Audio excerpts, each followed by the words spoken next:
Hello? Hi! Hello! Hello! Welcome to Knitting a Good Yarn. Yes. Usually there's no. podcast at the end. I was no. waiting on that. Oh no. Okay, wait. It's a good start. No, let's leave it. Okay. Welcome to the Knitting a Good Yarn podcast. My name's Jackie. I'm Carmen. Isn't that funny? Like, so there's just, I don't know what number we're on now. Like, Neither do I. 8, 9, I don't know. Knows? But, well, 9 then plus 2 or 3. So there's like, I guess it's just developed into a certain way of saying things. And so just one missed word, you were like, welcome to Knitting a Good Yarn or something. And I was sitting there waiting for the podcast. Yeah. And then I got all thrown off. Me too. I was like, that was a long gap. Let's start again. No, but we don't edit. So this is us. Anyhow, welcome. This is a knitty, fibery, chatty, Epic. all the things adjacent to fiber and things that we love podcast. Yes. And so if it's your first time here, welcome. This is our usual amount of chaos. Yep. We do a one-shot take because we don't do any video editing, so please forgive us for the fits and starts that you've already been witness to. If you're still here, thank you for staying.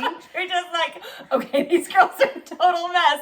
We'll check in on them a little later if they last, But we are coming to you from Southern Ontario, and we have a bunch of things that we love to share with you today. Everything that we talk about will be in our show notes, which are in the description box as well as our Ravelry group. So because we don't edit and put the designers' names and the fun little things on the screen like over here, you'll find all the information in the description box for everything we talk about. Love when people do that though. Like I love when I watch a person do it and they're like, if I finished it, it'll appear right here. And then like, I just wait for it. I'm like, ding! And then sometimes it's not there and I'm like, oh, she didn't finish it. I know. Fun. I feel like there's like a perfect space here that I feel like there should be a little frame here. I don't think however, it's happen. It's not gonna happen. No. So we have a tendency to chat a lot because we kind of go from like knits to life to knits to random chaos. Yeah. So you're probably in for the long haul. Most of our returning viewers, thank you for still being here. Someone is like, I watch your podcast over the course of a week because it's like multiple hours. So get comfy, and we started to arrange things in chapters. So there are sort of start and stop points for the different things that we talk about. If that's of interest to you, that you can do the whole thing in one shot, or you can kind of go back and forth. You do you. Yeah. But we're glad you're here. I'm wondering if I'm actually thinking about people who are very like things to be symmetrical and stuff, and I really hope we're not throwing you like, are we just slightly here? Off? Now I can't unsee it. I know. Now I don't know. Well, anyway. We just need my dog to come and fill. Yeah, she's space. coming. I've got 2 on this side. If you've been with us, you will know Frisco well. He's been here since the beginning. And then, actually, this is a good update because the last time I said that this one is likely going to be our first foster fail, which means we adopted the dog, and we did. So he's officially part of our fam now. And we changed his name from Pizza to Matza because we had to kind of stick with like a name that was similar because we were already calling him that. And so it's been a few weeks and we're finding that we can't quite we keep thinking pizza, but sometimes we do matzah. So now it's a really big mess with his name. And I was just this morning realizing we'll call him Matza Pizza. That makes me so happy. So then both work. What do you think? Matza Pizza? Good. Yeah. He knows his name. Look, he looked up at me. Oh yeah, he's brilliant. Matza Pizza? He's like, yes. Carry on, ladies. Come on. Oh, there's Thank Lily. you for filling our space. Yes. Hi, Lily. Good girl. So Lily's my Wheaten Terrier, who is often with us, but on the floor. Are you gonna hang out with us for a bit today? Which I'll see until like a squirrel runs across the yard, and then she's gonna be like, bye. Yep. All right. Cool. So 5 minutes in. 5 minutes in. Well, I was going to say, I think we started with me last time. Okay, fine. So this is a really old knit. So I love this knit. She just put it on and I was like, what the? This is maybe my first sweater. Like I was knitting 2 sweaters at the same time. This is like the first sweater that I ever knit. That is your first sweater you've ever knit? Yes, but we'll talk about it, and it's not because I'm particularly good. It's yarn is magic. So this is the Skoga Fall Lopi sweater by Dianna Walla, who on Instagram is Paper Tiger Knits. It's a fairly old pattern, but I love it. This is knit in Þingborg yarn. I purchased this yarn, or I came across this yarn when I was in Iceland. If any of you have ever been, it's this like little tiny itsy bitsy cottage that is like along the ring road. If you're sort of going around Iceland, it's like in the south, about an hour and a bit from Reykjavik. And it's this like little cottage, and they produce their own sort of like farm yarn. So it's not Plotu Lopi. They're like a smaller producer. And this is the yarn that got me knitting. Like really got me like knitting. This is the one that I liked and got me on the whole like Unspun. I was just gonna say, so it is Unspun? Yeah, it is Unspun. It's super interesting. It comes in these little cakes where there's 2 strands that are sort of like wound together. So if you've worked with like Mancha Lopi before, it like comes double stranded. And so all of these are the natural sort of sheep's colorways. And what I remember about going into the store was walking in, and there were just like these teeny tiny, like they were loaves. They were like loaves of yarn. Does anyone else need a loaf of yarn? Like now I need a loaf. Well, oh my God, that's adorable.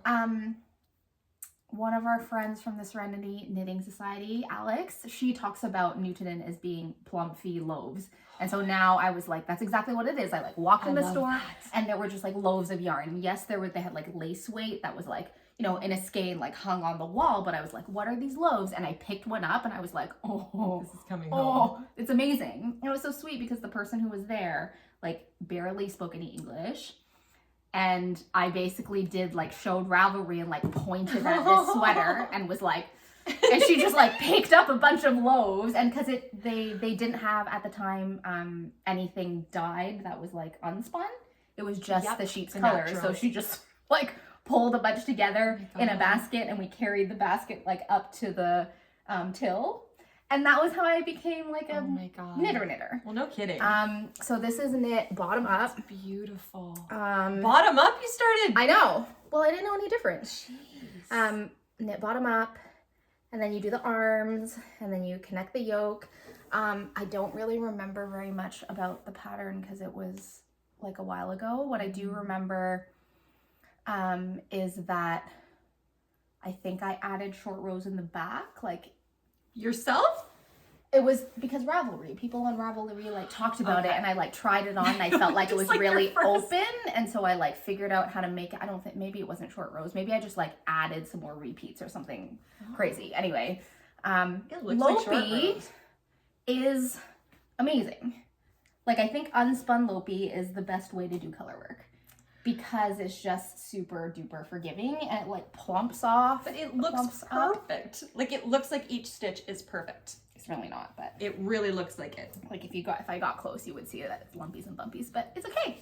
Anyhow, it was like close. In the back of my sweater closet, and when Carmen started knitting this, I was like, you know, I should pull out my Lopis that I don't wear that often because they just end up sort of in the back. And I am gonna be traveling to Iceland in a couple of months, and I was like, okay, it's time for me to go back to my like knitting roots and maybe think about some Lopi sweaters. So that's why I'm wearing it today. Oh my God, it's gorgeous. Yeah. It's gorgeous. It fits you perfectly too. Like it's just a beautiful. This is before I knew anything about ease.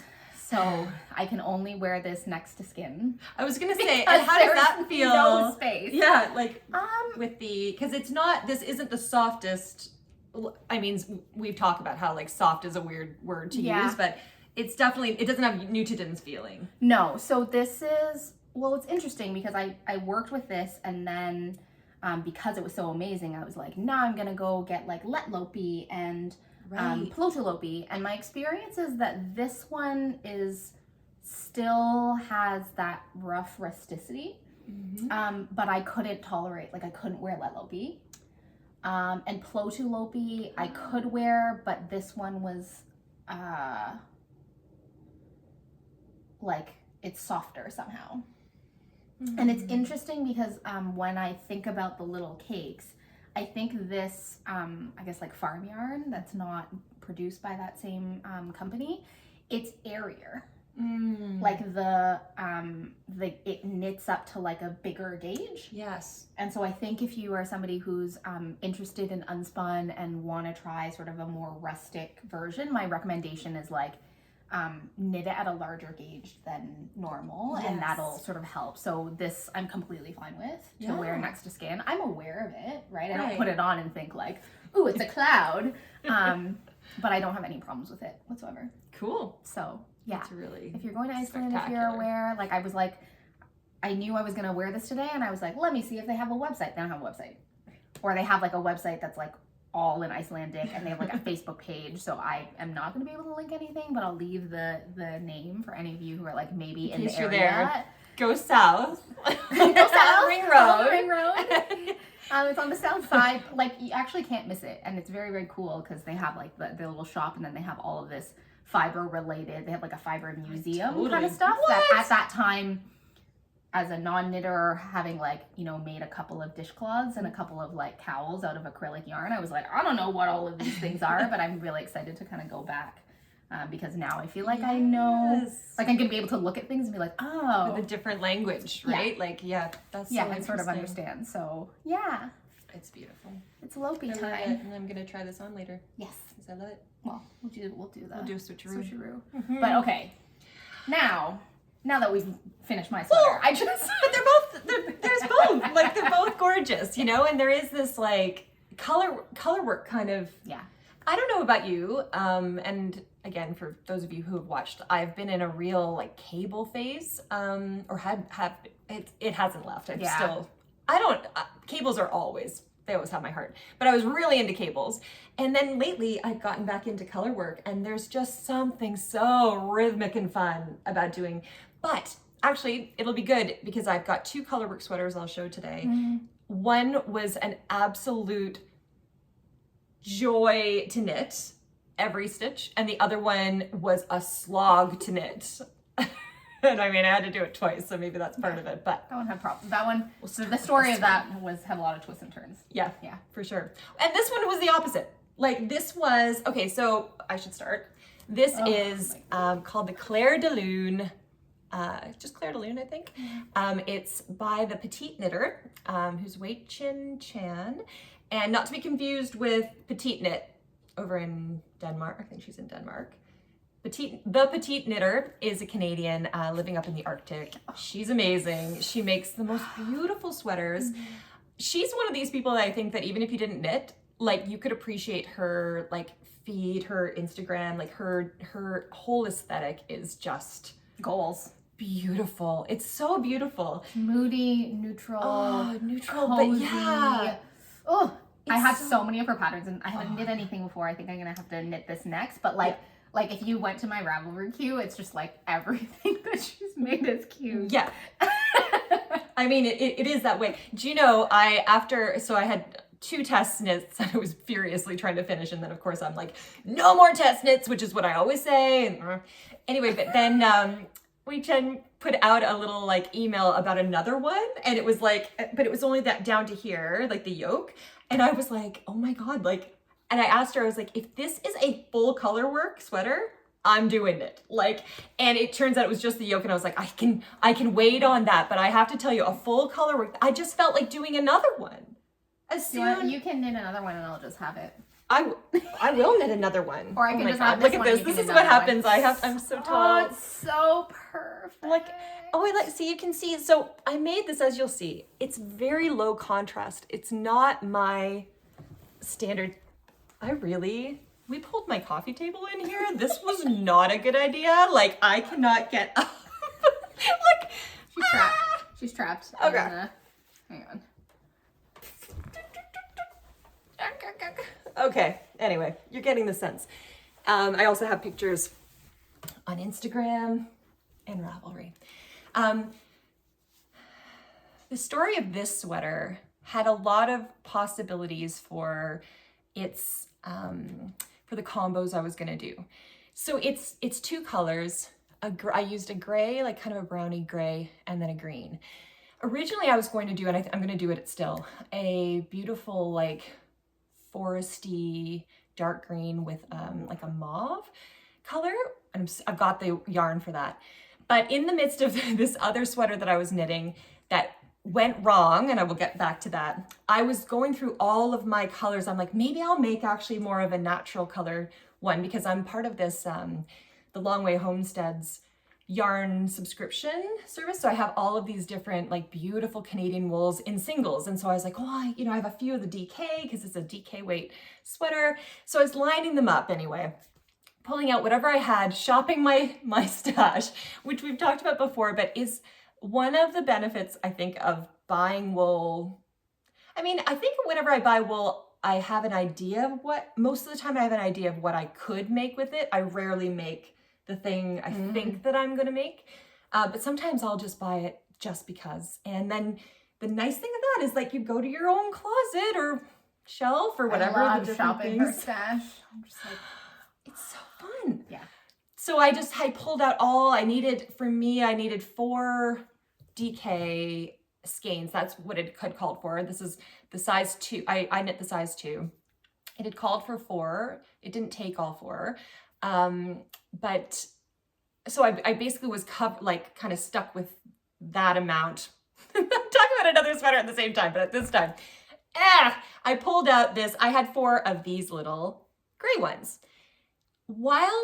And then I was pulling out other options that I had, all DK. And somehow, like all the magic always happens, the green, I had 2 skeins of the green and they were sitting on top of the gray. And I was like, those look so beautiful together. And they're not my normal, like if you know me, I'm very strong. I very rarely do low contrast. And if I do, they're actually quite muted. Large. Like they're still quite bold colors. Yeah. And I'm like, I just feel like these are supposed to go together.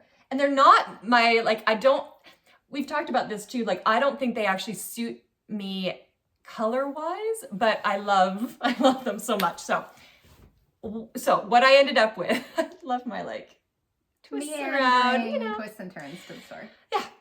What I ended up with, the main color is, the wool is called Spyhop, and it's by Sarah Pope, who is San Juan Island Woolworks, I think. And she also has her Ravelry is Whistling Girl, I think, on Instagram. Sarah I've met her at Knit City. She's just, when you meet a person and you're like, I just like you. Like, I like you. And she's not in your face. She has this grace about her, and she's completely like unassuming. Is that like, if that's the right thing? Like she's just beautiful person, in and out. And then she had this beautiful wool. She raises sheep and then has it milled, and like, so this is another kind of situation where it's like a low mileage kind of wool idea, where like you just know that these sheep have been raised so well, and like if you follow her, you get to know about her dogs. She's got these border collies that, or different dogs that are like rounding up the sheep. I don't know, it just means so much. So that's the gray brown, and then the green is called it's called Griffin DK. It's by the Loving Path yarn, who's Debbie, and she's over in London, Ontario, so local. I've met Debbie. Debbie, I think we've met in person twice. But when you like know somebody so much more than that, like through Instagram. So in person, I think only twice, but Debbie has such beautiful wool, and she's another just beautiful soul that you're like, I just want to be around you. You're lovely, lovely. So those are the 2 colors. What more can I say? It's as we say, all over color work. I was concerned as I was knitting it about whether I could see like the actual pattern, and you can and you can't. Like if you look at I do want to pull up, beautiful. You'll see like this is look at how beautiful that is in a high contrast. Like you can see all the different motifs. They change. Like I think it's something like maybe 8 or 9. Like it goes like from here to here, I think, before you then start to repeat it again. It was fly off the needles fast. You knit it in like record time. And I know that you were like fighting the clock because you had multiple test knits going. But I think even if you didn't have multiple test knits, like you couldn't put it down. Like right? I couldn't put it down, and it just like it was like so fast. It was like the two wools were supposed to be together. They just went. It was so easy. There's nothing holding it back. It's so beautiful. You can see it starts up with like a corrugated rib. I love that detail. Isn't that beautiful? And look how it just sits like, now mine is tighter because I started with a size 4 needle, I think, up here. And actually when I put this on, like I have to like manipulate it to get it like on. What kind of cast on did you do? Like a regular cast on? Just a long tail, I think. Long tail? I think it's just long tail. Yeah. Yeah. And then just this, and then it went to, I just kept expanding. I think the original pattern's on size 8s. 6 millimeter, I think, is size 8. Hang on, I have it here. Keep talking. Yeah, 6 millimeter. And then, but I did it on size 7s because one thing I'm noticing, I used to be a very tight knitter because I throw, but with Nutiden, I think I've relaxed because I can't be tight. So now my knitting is actually a lot looser. And that's why I wonder why yours, like, well, you're continental plus all the Nutiden. Yeah. I wonder if that's part of it. So just for the stats, the gauge for this in pattern is 18 stitches by 24 rows for 4 inches, and the needle size is 5.0 or a US 8. Oh yeah, not 6. What am I thinking? 5. Like 6. I mean, 5 is the 8s. Yes. No, the needle size doesn't really. I mean, it does matter, but it doesn't, right? Like it's a funny thing because often I like when we're talking about knits, I'm like, what needle are you knitting it on? Yeah. But it doesn't. Like it's more like the needle that you use and the needle that I use is often off by like 3 sizes. Yeah, significantly. Right? Yeah. But oh my god. Yeah, but 18 stitches, and I was right on. And I think it might have stretched a bit, so it might be a bit bigger now. But like it was just gone. And it also looks like it. Like I can see how this would be really have a rhythm. Because there's like no big long floats. You're kind of like doing like 1s and 2s and 3s and 4s. Like they look like a really nice easy. repeat. It's easy. You memorize it immediately each round. That makes sense because it's geometric, simple, right? So simple. And you can read it. You just get the first. I think they're all in 3-stitch. Oh my gosh. Things. I need to knit this thing. You need to knit it. I'm knitting it again. Actually, I was thinking today, Wool and Waves. And Montreco are doing Tricot, yeah. knit along. Knit along, yeah. So I was like, oh, because at first I was like, oh, I've already knit this sweater. I can't do the knit along. And I'm like, no, wait, I am gonna knit it again. So I'll just do it. Do you see the little light bulb that's like all of the color combinations that are going through her head? So Jackie's now gonna be off to the side for a bit. I think she'll come back. She'll come back in her attention. But no, yeah, it was great. And there are no short rows even. And I was concerned because I was like, no short row. Like, is that going to be nowhere to place it? I guess that's probably it. But well, like you could do it here, but I feel like because often in yoke sweaters, the short rows are like here or at here if it's not an all over color work, like underneath the underarms if it's not an all over color work, or sometimes I put short rows just before the rib. Interesting. But for like a high-low hem kind of situation, although I guess it would still work, but I've done it to like make a little bell shape. But I feel like that would quite disrupt the like gorgeousness of these lines. Yeah. Oh my god, necklaces. It's so beautiful. But it also doesn't pull up, like because usually short rows help you if you bring this side up. Yeah. Because if you don't, then if everything's usually the same, sometimes it can end up like this, but it's not. It just it's really open at the back of your neck kind of thing, right? Oh my god, it's so beautiful. I know. It's really beautiful. It's really beautiful, and everybody should knit it because if you have a week and a half, I mean, I'm not a fast knitter. Yes, you are. She says this every time. I am not a fast knitter. She was testing two things. I mean, okay, it's possible that if you were like, oh man, what was it? I read something somewhere where someone was like, had calculated their like stitches knit per like minute. And I was like, okay, I am a type A person. I'm like a type triple A, but like I've never counted my stitches per minute. So like I understand that having watched you knit before, you're not one of those people where like the it's like a blur. Yeah, like Brittany from Crux Fibers is like. But somehow, I feel like you're very good at harvesting every possible knit moment in the day. This is for sure true. Yes. Like if I'm sitting, you're knitting. I'm knitting. If I'm sitting and not working or driving, I'm knitting. Yeah.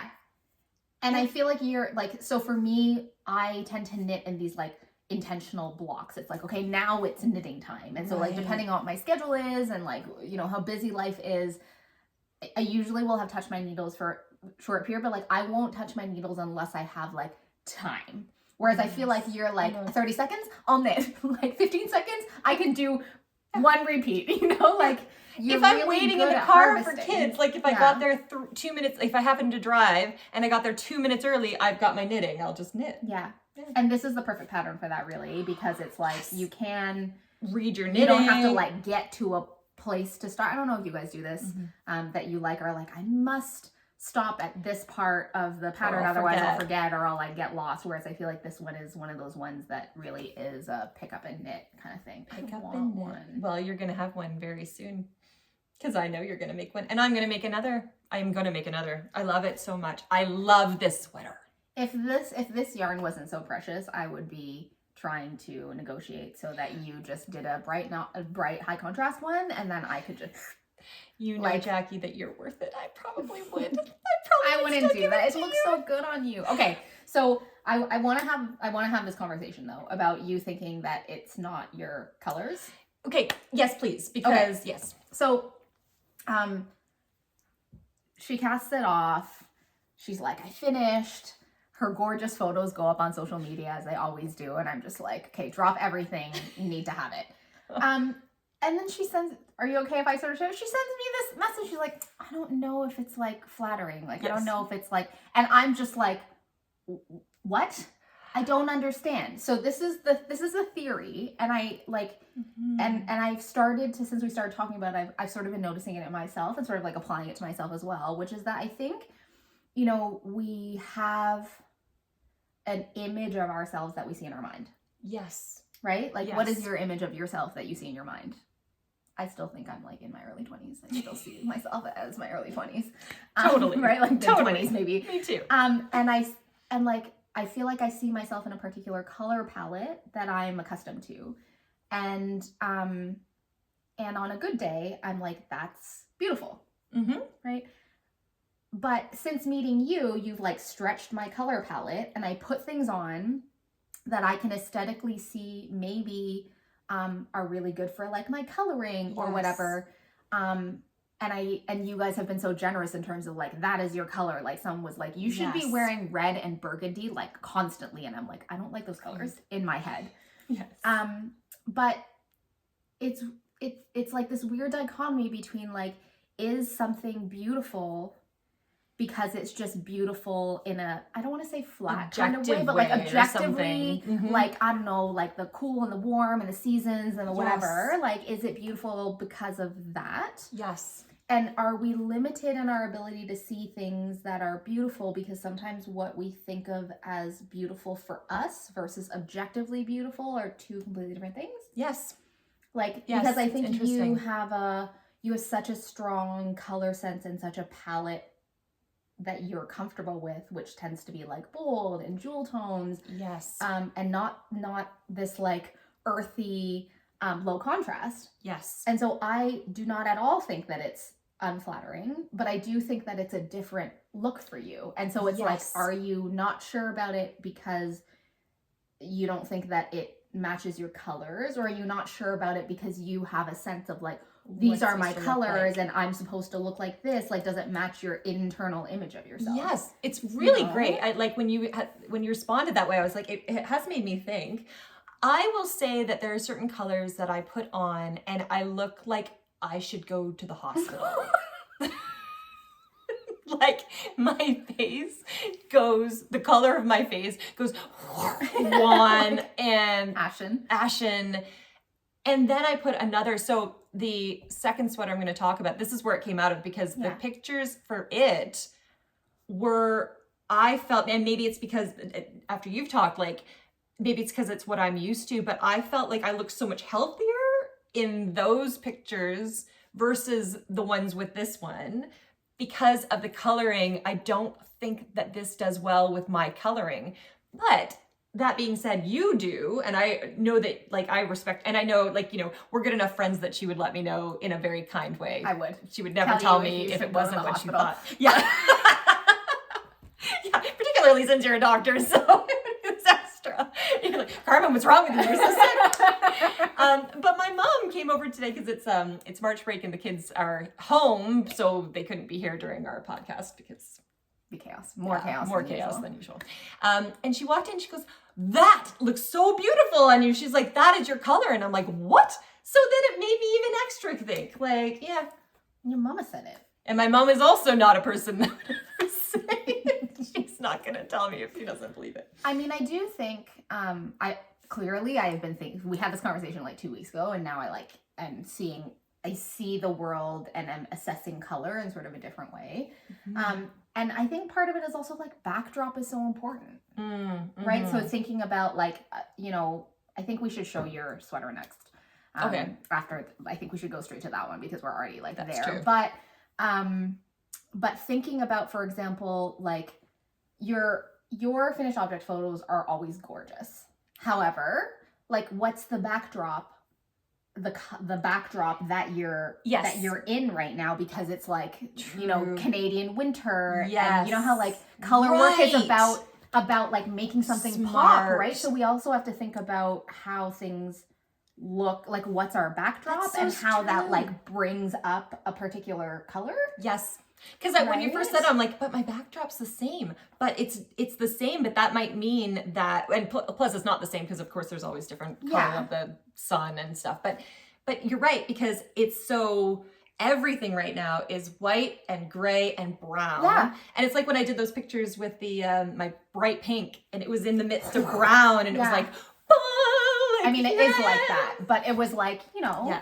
And that's sort of what I wonder about. Right. This maybe in a spring or in a summer, like might look different with like, lots of greens around. If you like, I don't know, if we found like a red barn door or like a red brick or something like that, I need a red barn door for this. Like it's like the landscape is muted and it is muted, and like I love that aesthetic. And I also think that the brown of your hair and the brown of your eyes and this green and this like gray I'm just like, oh my God. Well, whereas I think if I put it on, I might look ashen, but we'll see. She will put it on. We'll put it on. But not yet, because she always puts it on and then looks way better. And then I'm like, you can have it. You can have it. Oh. We can make it 30 minutes. I bet you that's just a delivery. You know what? Yeah. Come on. Get out. Is it just delivery? Come here, guys. Oh, it's somebody. Okay. What do we do? You just start talking. I'm scared. Is this the time for us to edit? Probably not. So, while we wait for Carmen to answer the door and figure things out, I'm curious if you can hear me over the barking. What's a pizza? What's a pizza? All right. Well, you know what? I will take this moment to put my other sweater on. So, what colors do you see yourself in? Like, what colors do you think are sort of your colors? And do you have like other colors that other people reflect back are like beautiful for you? Right? Those are good questions. I think the other thing also is thinking about, what are the colors then that we should be knitting or we should be wearing, right? It's like, do we wear the things that are objectively beautiful, or do we wear the things that make us feel like us, or make us feel the kind of beautiful that like we love? Yeah. You know? It's so interesting. Because it's like, and I don't think there's a right answer to this, but it's like, do you dress for yourself? Do you dress in part for the reflection of another? Like when you get dressed and you're like, I feel like myself today, or like, I love this outfit, or I feel great today. It's like, is there somebody there with you? You know, like, are you anonymously thinking about like how it's gonna look? And I don't actually know the answer to that question. I don't know the answer either. Right? Do you have answers? Yeah. What do you think? Can't wait to hear. Because I think so much of the love of knitting and how it's like such a big part of both of our like creative expressions is kind of the exploration of that. Yes. You know, like it's why I love watching podcasts and like talking to you guys and seeing like the versions that you guys are making, and also like why knit-alongs are so exciting, because you kind of get to see the like ripple effect. And I often think to myself, there are things that like they're just so good on that person, like it's such a good match. Yes. And it's like I want to go and hear how they feel about it and like what they love about it, because I can only to a certain degree see it objectively. Yes. Although, wouldn't it be nice if we could tell everyone because as you're saying, like, what are they thinking about it? Just the way that we are generally, humans are, like with our negativity bias, and we're usually really hard on ourselves. And probably the answer would be that they're not seeing as the beauty that you are. You know? It's okay. Oh my God, really? It's okay, guys. Okay. It's okay. Good. Yeah, like we probably, wouldn't it be nice? Well, I mean, I think that's what Instagram is though too, right? Like all of these people, when you comment on people's knits, I think it's just such a beautiful thing to do, because I think it makes such a difference. Like it certainly makes a difference for me. Like when I hear like when people say something nice about the knit, or like that looks nice, like it actually just totally lifts me up and makes me feel and like really all the lovely good. comments that you guys leave on this podcast that, you know, just mean so much. And I feel that, you know, it's like when I was doing like mentoring and teaching, they always talked about sort of giving good feedback. And giving good feedback, whether it's like positive or negative or constructive or non-constructive. The idea is that like to say something that is real and true and specific. Yes. Right? And yes. I think sometimes we don't know why it's so beautiful. We just know it's beautiful. Yeah. And then sometimes there's something in particular that like jumps out to us. Yeah. Right? And so I always appreciate when we get those kinds of comments. Because it also stretches me to sort of see things that I don't see. And that's one of the things about like our friendship, is that like you see things that I don't see, and I see things that you don't see. Yes. And I think it makes the world like it makes my world like more rich and like more colorful and more beautiful. Totally. And that's the thing I think about all of these like various platforms that allow us to connect with one another.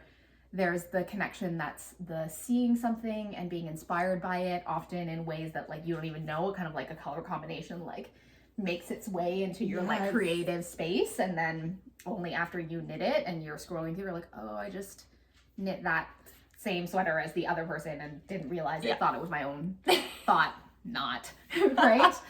Or whether it's that more like sort of active engagement of sort of saying stuff that I often think about, you know, going to art galleries and that kind of stuff and feeling like that's a one-way experience for me.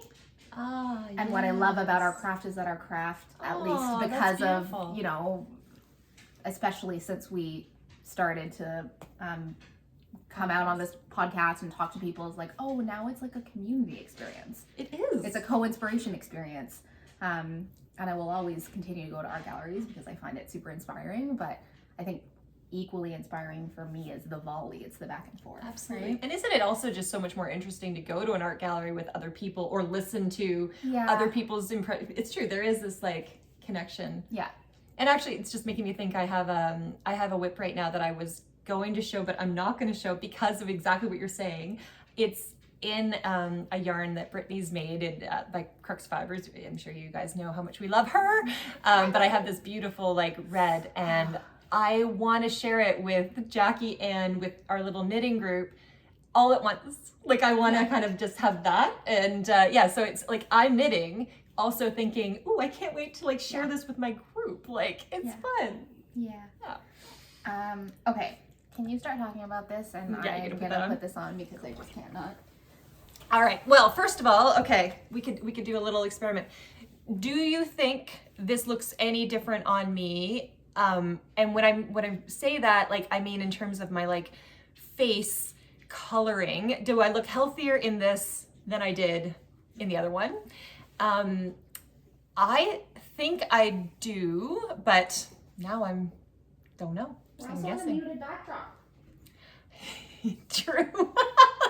And it's not like, you know, it's not the best lighting. But anyway, okay. Shall I get into this actual sweater? This is called the Yokelore by Kathleen Eliza Knits. Her name is Kathleen Simpson. And Kathleen Eliza Knits is her actual knitwear company, I guess. And that's what she goes by on Instagram. I saw this pattern when she like first released it, or released even before her test knit call, and I was like, I'm knitting this. I am knitting this. It's based on like quilting, so you have this idea of like an heirloom quilt as your yoke, and then yeah, I think it's glorious and beautiful. The knitting of it. Like take a pause. I'm like, if we had wine, now would be time. Now would be the time. Okay, let me just. Oh, see. My gosh. Okay, you're gonna have to look on my thing for better pictures, and I have a little. This is what Matza Pizza's already done with his little nails, but okay. We talked about this a bit in previous episode. I had started with this gorgeous set of Romney low mileage wool, again from Brittany from Crux Fibers. This whole set that I'd gotten a few months ago, and it was just absolutely glorious, but it was the wrong wool for this pattern. So, and this is the first time that's ever happened to me. I think there's probably wools that could have been better for things, but never a situation where I'm like, this isn't working. And I tried to kind of figure out what it was. I will say that in this yoke, where the increases happen, I'll show you that it's not a typical raglan, in that usually in a raglan you have, you know, a increase kind of line here, and you have the same on the back. Here is actually 5 increase sections. So you'll see that the raglan is somewhere around here, or not raglan, but the increases are here, and then I have 3 on the back. Oh. Can you see that, Jackie? Yeah. Is that working? Yeah, it's working. Do you see that there's a line right down the middle? So it's like here. there, and then there's going to be like 2 probably here, and then we've got the 2. Oh, interesting. It's like a mashup between a round yoke and a raglan. Yes, never seen anything like it. Right. And as you're doing it, you're also doing color work, so you end up with lots of floats that you have to manage. And some of them have actually very wide sections. Long floats. Long. Yeah. 13 might have been the longest. And you have increases inside of your color work also, right? That's the problem. So the increases are in here. It's fine here. I was even like leaving it because the Romney that I was using did not have a lot of stretch. That's the problem I'm realizing. It's a long wool, and well, I don't know, I guess long wools can be really springy, but this one in particular just felt, it was so beautiful and drapey. It was a 3-ply. It has like a really nice twist in it. Yes. Yeah. It just wasn't, it didn't have a lot of give and forgiveness, I guess is what I would say. It's fine for the long ones when there's no increase, but when you have an increase in here, and I'm saying this in this detail for anyone who's going to knit it because this saved me in the second time, is I had to make sure I caught a float in the increase round and in the non-increase round, right where the marker was, in order to make sure that I had something that kept it up and then because it kind of goes like this, if that makes sense. Yeah. Otherwise you end up with it going straight, but it needs to do this. So even if you give a lot of extra, it's not enough. It helps with keeping the tension at all of these like critical color change points. Yes. Yeah. And what happened in my original version was that because I thought I was giving it enough, but I wasn't catching it in the right place, it would pull it. It like buckles. And so it was very, very buckly. And again, talking about gauge, my gauge was correct in the yoke. But that was because it was a gauge that wasn't exactly what my gauge would be in a stockinette, because it was being pulled even when it looked like it wasn't. It was being pulled closer. So I get through the whole yoke, get down, I split for the sleeves, I knit 4 inches, and the down in the body section was enormous. It was enormous. Like my gauge was so much bigger. It was so much bigger. So that was when I just called it, and I was like, this is not working. Like the wool is wrong and the gauge is off, and I need to start, and this wool is too beautiful to like, you know, wrestle. Right before that happened, right before I knew that. So I'm going along thinking, I'm like, it's going to be fine. That's my typical thing. It's going to be fine. And most of the time it is. That's when the petite knitter call for the test came out, and I'm like, oh my God, I'm like way far ahead for this one, because it was, you know, first week of March. This is in February, maybe first or you second finished week. the yoke and it was just straight stockinette that was left. I'm like, oh my God, I'm gonna have this one in no time. And so I say yes to that. And then I'm like, oh my God, no. And now they're 1 day apart. So March 7th and March 6th were the dates. And I'm like, what do I do? But if I keep on going, I'm like, I'm not gonna wear this. Like it was laughable. I've never seen anything, because I try to make things work. This was not. Yeah. Anyway, so I ended up having to change things. This is when I was saying I was shopping my stash. I was thinking about doing like a very neutrally like, oh God, I just saw this shoot. It's mine, guys, right? You think that it's mine, right? Yes, it is yours. Damn it, I told you. We're gonna have to return to that. So, yeah. So anyway, I had, but I, you know, for myself, I was like, no, it was gonna be also a very colorful version, and maybe because it was the quilt, I felt like I really wanted it to be quite colorful. So I had this color, which is a colorway called Old Byre Door, and it's by a Scottish dyer, Ripples Craft yarn. And I had 5 of these, and it said it was like BFL, and said hand wash. Thought it was non-superwash BFL. We're gonna get back to that. So I'm like, I really love this color. So good, isn't it? It's so beautiful. So good. And funny enough, this is also one that I wasn't sure if I could wear right against my skin. Oh no, sorry, it's soft, but I mean, sorry, in terms of my coloring. Oh, so again, this is another one where I'm like, I don't know if that fits me very well. Oh, it fits so well. Well, it does, but also this way I was like, it's not going to be up at my head, right? Like, so now I can use colors. These are ones that I would say I like feel very comfortable with. Yeah. So I had this, I'm going to be making a hilly hood. I made my sister a hilly hood for Christmas. Got my mom the wool for a hilly hood. This is by Ann Bensel. It's one of those like hood things kind of thing. And then I bought myself this one in a color called Dream State. It's coming out black, but it's very dark teal. That's from Sonder Yarn, who are dyers out in Montreal. They used to, it's one of the people that owned Espèce Tricot, and now they do these just... Their color sense is ridiculous. Glorious. Their color sense is ridiculous. Their colors all play together so beautifully. Like, they're absolutely amazing. So I had this, so I'm like, well, I can start with that, because I knew with my hilly hood, I don't need the whole skein. So I'm like, this will be great. I'll use this. Then this one's not going to come out as beautifully as, I don't know if you can see. Yeah, you can see a little bit of the variation in here. This is, I keep sitting on my dog. Sorry, bud. Watson does like to be right up on you, though, to be fair to you. He does. Well, he's like the baby brother. He needs, like, wherever Frisco is, he needs to get in, and he'll, like, literally lie on top of him. So this teal is from Sweet Paprika. They have a yarn club that they've started called Beyond Merino.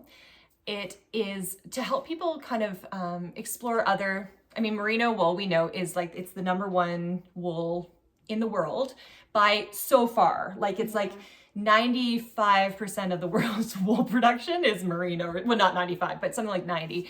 The next, or okay, I should say it this way. In terms of for fiber, like if you were to walk into a yarn store, or just like if you took all of the fiber in the world being produced for fiber, it's all merino. It's all merino.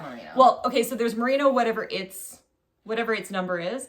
The next most created wool or used wool is Corriedale, which is this. Okay. And it's 5% of the world's production. Really? Yeah. So like merino has something like 8, I don't know what it is, 80, 90, something like that. And then it's like 5. So they want, you know, us to kind of like explore other breeds, right? And I'm all into that right now. And it's a Canadian. They're from Quebec as well. And then they're working with Catherine over at Small Bird Workshop, who's out west in BC. And part of this club, you actually do a little Zoom call. Like Catherine comes and talks about the fiber. So cool. They give you 2 skeins, and one is dyed, one is like natural color. Untreated. Both of them are untreated, so none of them are superwash to begin with. And then she talks all about the fiber, and you get these like booklets and swatch cards. It's amazing. Wow. So if there's still opportunities to join this, I really, really would highly recommend it. And honestly, the dyeing thing, I wasn't even like, I was joining it, like the beautiful dyeing process was just an extra cherry on top. Like it wasn't even why I was doing it, but it was so beautiful. It was beautiful when I first looked at it, but it was even more beautiful knitting it. So I was so happy, but of course, this is all connected. The Sonder yarn is BFL, like Blueface Leicester with Massam, that's the combo there. This one was BFL, if we remember, non-superwash, also non-superwash. And this one I thought for some reason we started with BFL. So I was thinking I was knitting with another BFL. I'm like, great, I'll just keep with the same fiber. Then I jumped down. Oh yeah. So then this was our last podcast. Man, I can talk. I can really stretch out a story. It was a real like gauntlet you ran with this one. It really was. Yeah. I have these ones. I have these ones. I have this.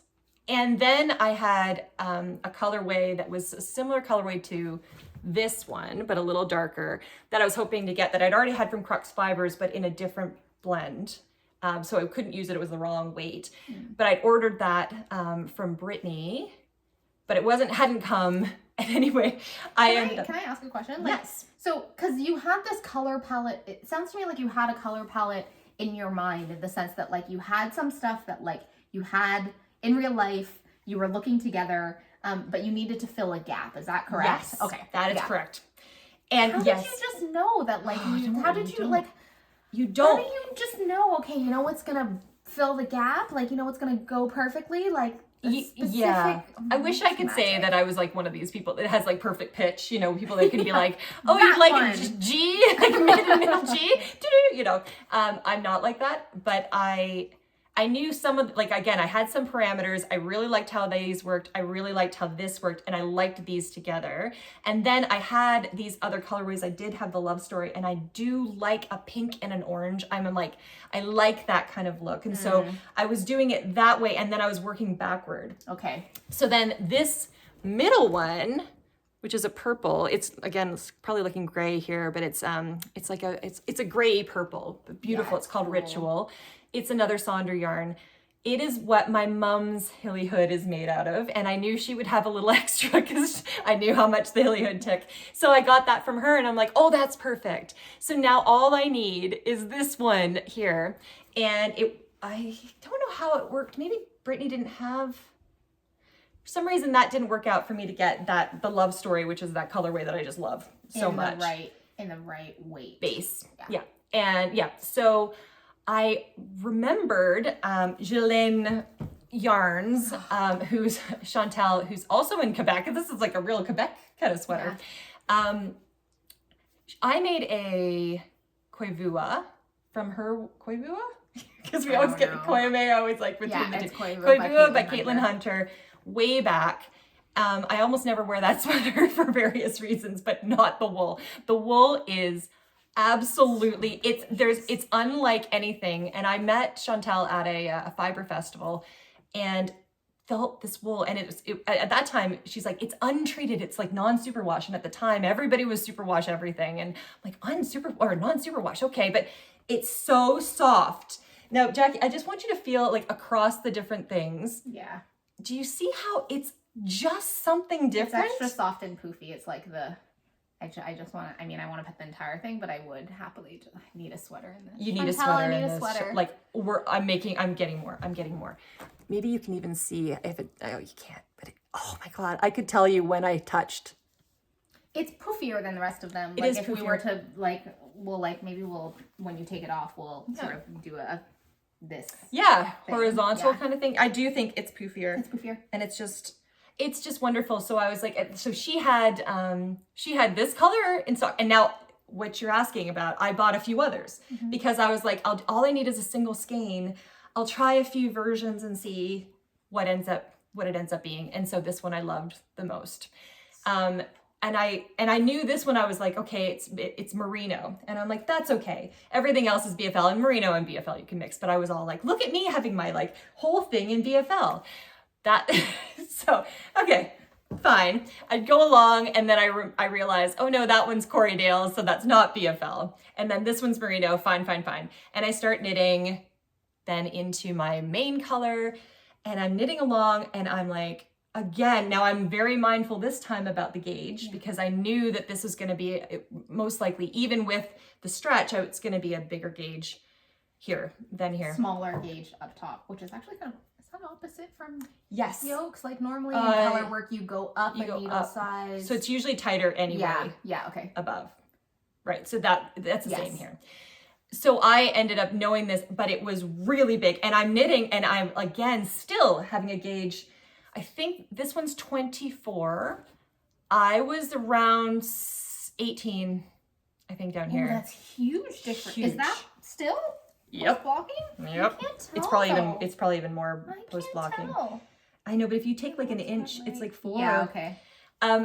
Okay, so I'm aware of this time. I'm ready. Okay, I'm gonna sit on my table. So I thought, oh, well, I'll decrease. You're clever. I'll decrease here. And as I'm doing it, is that coming across? It's so bright here for me. Do you see this cute little like seam? Yeah. I liked it. You did waist shaping. I did waist shaping. Yeah. But I realized I liked that so much I wanted to keep it going. So I kept decreasing. So at first I was decreasing like every 4, actually. It was really intense. Then I got down to 6. And by the time I was down here, I'm like, well, I kind of want to keep going so that I end up with that little seam. So I might have ended up a bit smaller here. So good though. I think now it's working out better, but I was like, is it a little bit too small? But I can always redo that. Yeah, hems can be easily fixed when they're knit top down. True. Yes. So I'm knitting along, and I'm like, why is this so big though? Why is it so big? And I'm feeling this wool, and I've just gone through all of this, and I'm like, is this superwash? And I'm like, it can't be superwash because it doesn't say it anywhere on it. It says hand wash on, like, and I'm just of the assumption that like if it doesn't say it, it isn't. It's untreated, yeah. But maybe that's more in Canada, right? So I send the dyer a little message. I'm like, I'm just wondering, like, is this superwash? She goes, oh yeah, that's superwash. And I'm like, okay. So now that's part, and I'm like, okay, this is why also I'm decreasing more because in superwash, it's gonna stretch a lot more in both directions actually. And it's just not gonna, it doesn't stay together the same. So here I'm like, oh, I thought I had this whole thing of like, it was all planned, and then in my BFL thing, fine, at least I've got that. Change skeins. I don't know if you can see it. It comes out in different lights. Do you see this difference? Do you see the line? Oh, a little bit. I don't see it in real life. I feel like it's I actually know. more on camera. I feel like this is one of those things, right? Like that like you, the knitter, know it. Yeah. And everybody else wouldn't notice. Wouldn't notice. And I don't even notice it when I'm just wearing it. No. But Well, and also this is what helical knitting would have helped me with if I had done that, but I'm never going to do any helical knitting, which is where you change every round or every other round. Yeah, you use two, skeins, which you should do with hand-dyed yarn if you don't want a line happening, but if you don't care.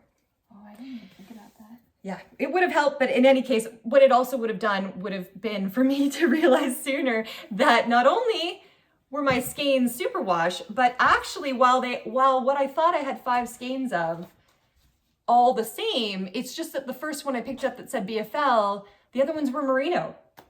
I love that reaction. Right? Really, like I can't make this shit up. Like, you know, sorry for this swearing. This was the gauntlet. Okay, but like, so here's my question. Okay. Like, how do you feel when you wear this sweater? No, I actually love it because I actually think it looks really nice. So beautiful. Do you feel like? But I hated I did it.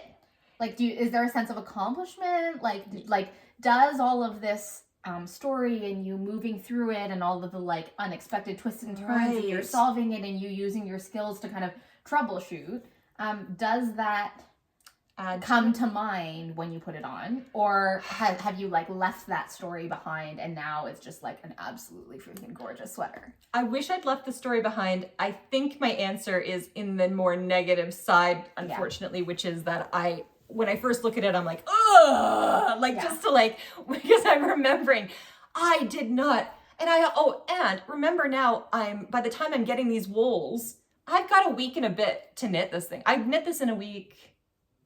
Just over a week. It was something crazy. Not a fast knitter. No, I went nuts on this. And plus, I'm making everything smaller. So that's also in my mind. I'm like, okay, I could change needle size when I knew that my gauge was bigger. But then I'm like, well, if I leave it though the same size, I'm happy with the fabric. If I leave it too big, that means it's less knitting. I can do this faster. So that was my reasoning. And then I'm making this smaller and I'm like, just less stitches per round. And and then I decreased like crazy on the sleeves, so much more than normal as well. So I do love it. And when I put it on, I do feel like, I do think this is such a beautiful sweater. Showstopper. Like, I do love it. Stop in your tracks kind of thing. Yeah. Like, but it was a lot. Yeah. As you just saw a whole hour of me telling you. Though. It is worth it. And I also, again, I feel like I say this every time because it's true every time. Your color sense is ridiculous. And I also think that it's, although I know you had challenges with it and you like worked it out, I do also think that we can start to like break the mold of sort of saying, okay, if you're doing a colorwork sweater, like you have to get a kit. And it has to be like the same yarn producer, the same, like, because that's, you know, my knitting journey has been basically predominantly Nutiden, right? And Carolyn makes it super easy because she curates it, everything matches. Of course, there are some there are gauge differences and different blends, but that being said, like, Unspun is so forgiving that like I would not have been able to persevere through this. I would have been like, I'm sorry, I can't do the test knit. This is why I don't test knit, because I have no ability to get past hurdles. I'm just like Chuck, or I'm like, Carmen! Oh my God. What do I do? But it might not have happened if I wasn't test knitting. Yeah. I might have given up. And I just think it, you know, works so well. Thank you. And I think that it gives me hope in terms of like, if you have a stash and once you start knitting for a while, you end up with odds and ends, right? Is that we can start to, if you're willing to play and be mindful about choices, like we can create really stunning, like show-stopping pieces using different parts of our stash. Yes. Right? Yeah. Like it's certainly inspired me to sort of think about mixing bases and putting things together in a way that I otherwise have never done. Yeah. Right? And it comes with, sometimes you have to rip things out and something don't work. But it's so interesting to me that Brittany's Romney, which is gorgeous. Like I knit a hat a couple episodes ago with that yarn. It was so delicious. It was so beautiful. And it was like in a perfect Crooks Fibers palette, all the same that it didn't work. And here you have like a bunch of things that one would not normally put together, but it works, right? Yes. Yeah. And yes, it took a little bit of finagling in terms of looking at the fabric and you making decreases and you sort of changing needle sizes and figuring out where to carry floats and all that kind of stuff. Yeah. But I also wonder actually, now that I'm looking at it, and you guys probably won't be able to see it as well on the screen, is like, I didn't know that the inspiration was quilting, but because you have different bases, it actually to me is even more quilty, like it is even more pieced. That's because true. There's a bit of a different texture. And again, this is like one of those like knitter things that again, you're like walking around in the world and like nobody is going to notice these things, but I'm like, oh, but look at the texture. And I think that that gives things a particular visual interest. Yes, you're right. That you don't, like, again, the eye is processing these things even if you're not processing them like consciously. I love that. And I love that it's so funny because I was trying to make it so consistent, which I never do, but I'm trying to. And then the universe was like, no, it's going to be all completely different. But then you're right. It'll make it into a very different, everything is different. There's a different feel. As I go along, I can actually feel the differences as it's. But that's how I think about like quilting, especially people like hand stitch quilting. It's gorgeous. Yeah. So this sweater wanted to come into being.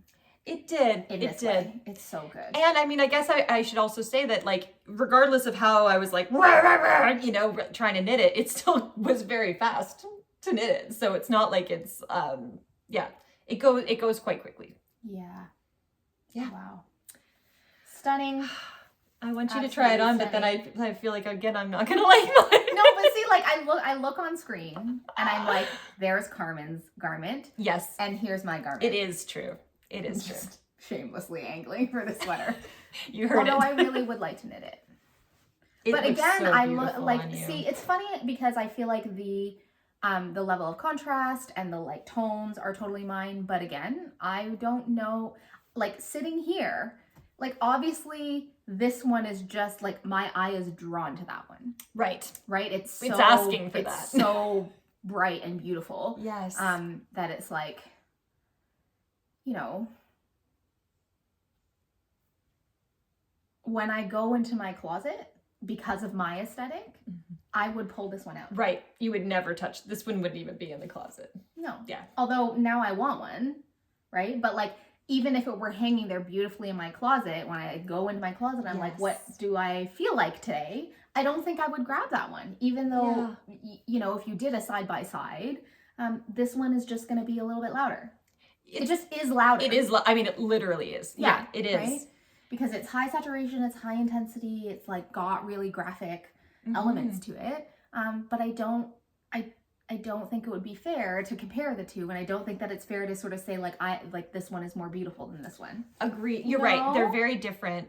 It's interesting too. I wanted to say about the contrast. So this looks like high contrast, but it actually isn't. They're all very similar in the values. Like if you do the black and white test of this, like it actually is almost all the same. So it's really it's really an interesting thing. You can't totally tell. I think it's only this one that's different. But yeah, so it's still actually low contrast, but it's so graphic. Right. It's such a brilliant pattern as well. And I actually think that the placement of this one makes it work. The like blue this one? particular, like this lighter teal. Yeah. Like I wonder if you didn't have that teal, if it would sort of blend in a way that I would pull it out of the closet. We almost good. I'm glad I put this one. I get to keep it. But just really quickly, also saying what you were asking, because I always love your questions. They're always so like thought-provoking. I think this one, again, based on my ideas, I think this one looks better on me. But this one, and I have feelings about this one. I still like it, but I also have like this one, even though I don't think it looks good on me, brings me such joy. Everything about it. I loved the two dyers that made, they're like wool producers that made this. Yeah. I loved working with Wei Chen. Like I loved the whole process of it. I loved the test knit, the other people in it. Like I just loved this. So when I put this on, and it's also, it just wraps me in this like you're gonna have love. I'm gonna run out the door. Luckily, I know where she lives. You know where I live and we're friends, so it's not going to last long. But, oh my gosh. I know. That is one where normally I would give it to you right off the bat, and I'm like, oh, but I do love it so much. So no, and I wouldn't, and honestly, like I wouldn't take it because you're like, there's a story and there's people inside of this, right? And most of our knits do, but I do know that this one has particular significance, that it wouldn't feel right, even though like it really looks great on you. You know what? Like, and so this is, again, it's an interesting thing because I saw it, I added it to my queue, I loved it, but I wasn't sure, like, I'm somebody who feels really self-conscious in horizontal stripes. Oh. And so they suit you. I was like, I don't know. It's really beautiful. It looks beautiful on people, but like, I don't know if I'm going to feel comfortable in horizontal stripes. But I think because it's low contrast, I think it's okay. Like, even though I feel wide, like I just feel wide in it. Oh, see, that's what I love the most about a yoke like that, is the kind of width of being surrounded. I think it looks beautiful on you. But what we sort of talked about actually in color work is that I've realized that what I really love is something that looks like a textile. Like, I think I like this is gorgeous, but what I like is something, I like textured things, and I like things that are low contrast, because when it's low contrast, it's more like a textile. Does that make sense? Actually, the texture, I think you're going with texture. Texture, like, because it's you're right, because you can now see, and the way it comes out, I notice it's like, it's textural, more than it is like graphic. Like, it's just a different kind of graphic. Like, I think about like weaves, or I think about patterns that are like printed, that I love that, and like watercolory, like gouache kind of stuff, right?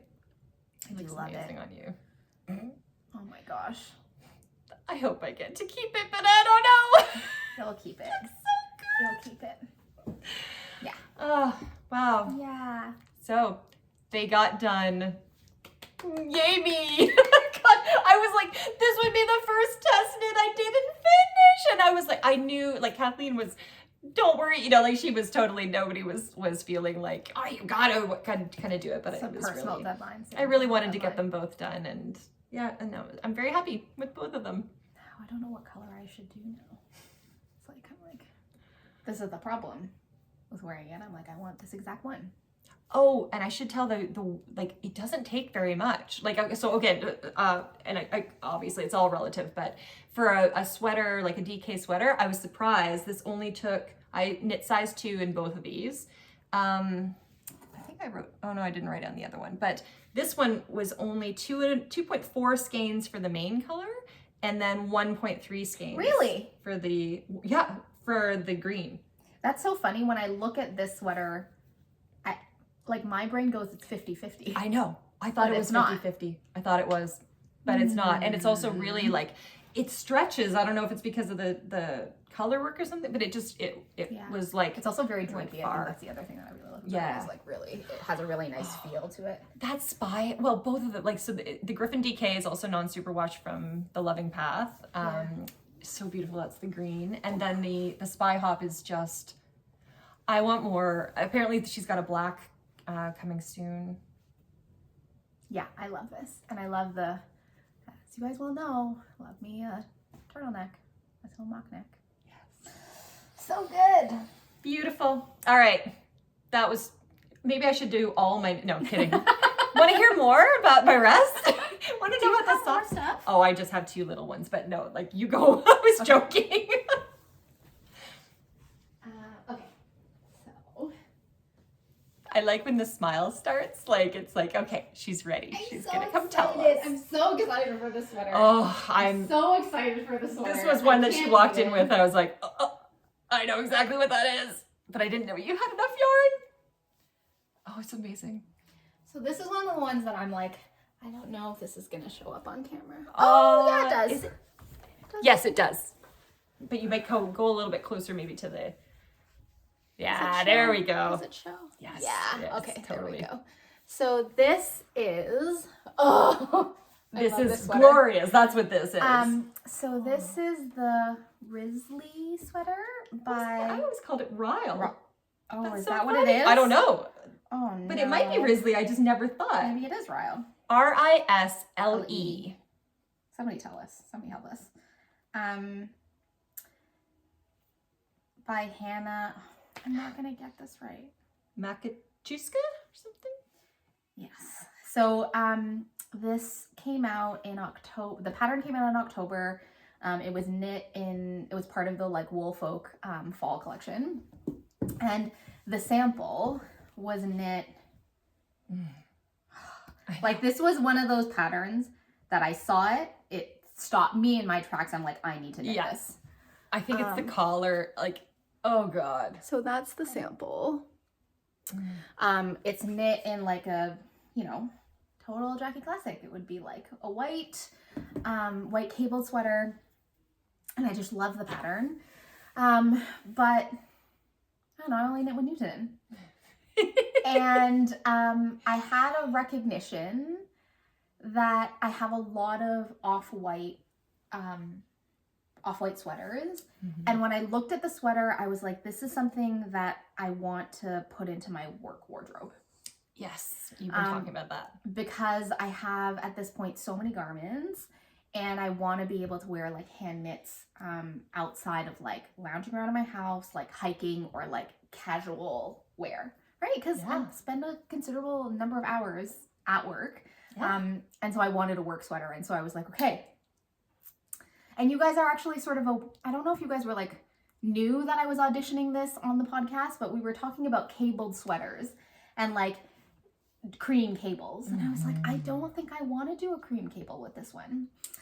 What I want is like a deep jewel tone color. So this is knit in Nutiden in the colorway Ver Nejden, and this was a bit of a stress knit because I was playing significant yarn chicken.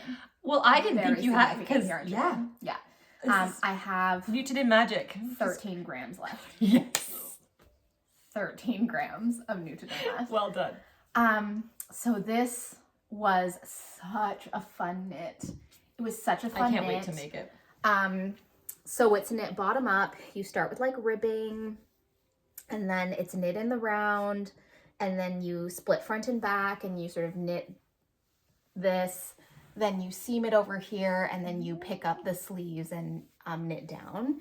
It's the first successful V-neck that I've knit. It's beautiful. The shape for me, I just think is amazing. On the sample, I think there's a lot more positive ease in the sample. My finished bust circumference is 42 inches, but tight sleeves. Beautiful. And I just love this, like around here. I mean, admittedly, if I had knit this in some sort of 3-ply, you know, cream cables, you'd probably be able to see it better. Yeah.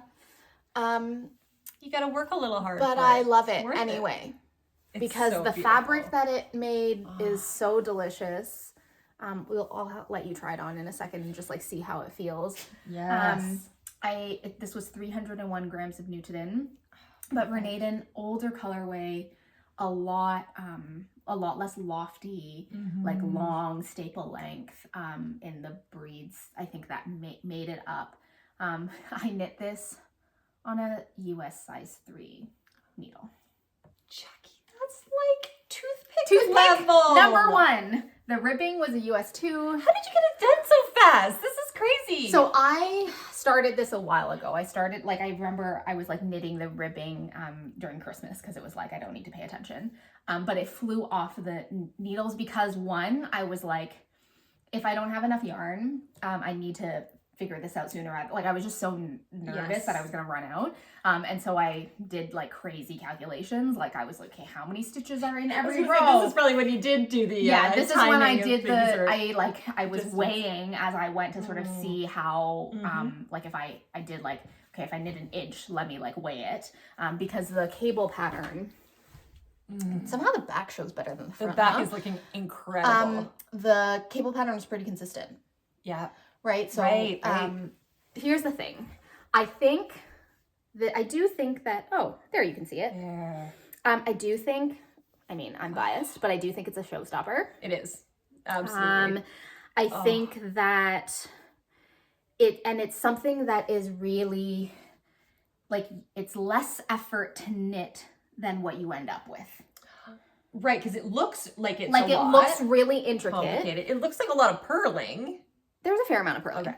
But you like all of the cables are sort of like 2 or 3, so they and the nature of the cables, I don't know what their official name is. I call them traveling cables, that like you can read your knitting. I mean, I did have the chart, but you kind of you know where you are. And sometimes when I knit cable patterns, I'm like, oh no, like where am I? And when the cables are kind of going this way, I'm like, are those the right 2 for me to like pick up, and so on and so forth? But it's really very intuitive.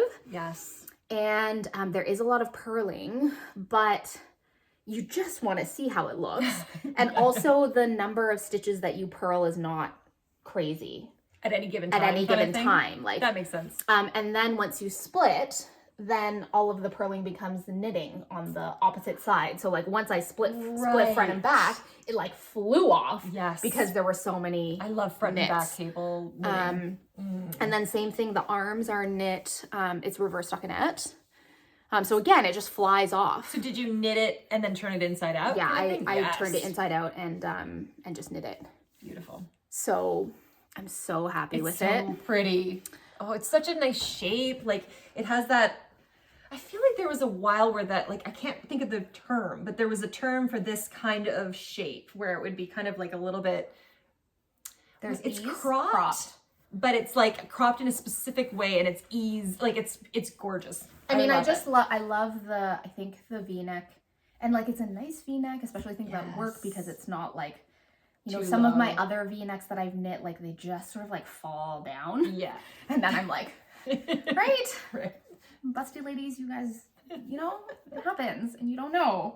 And this perspective and that perspective is different perspectives. Like anybody, when you started, like when we switched to Zoom, I was like I used to work all in person, and then we went to Zoom, and so I'd like wear my work tops and my pajama bottoms, and I'd be like, oh my god, like this one's getting chucked. Like I can't wear that one to work either. That one's super inappropriate. I like, anyhow, this one passes the like. This one is gonna work fine. And I think it's a really, at least for me, the proportion of where it sits, I'm really happy with.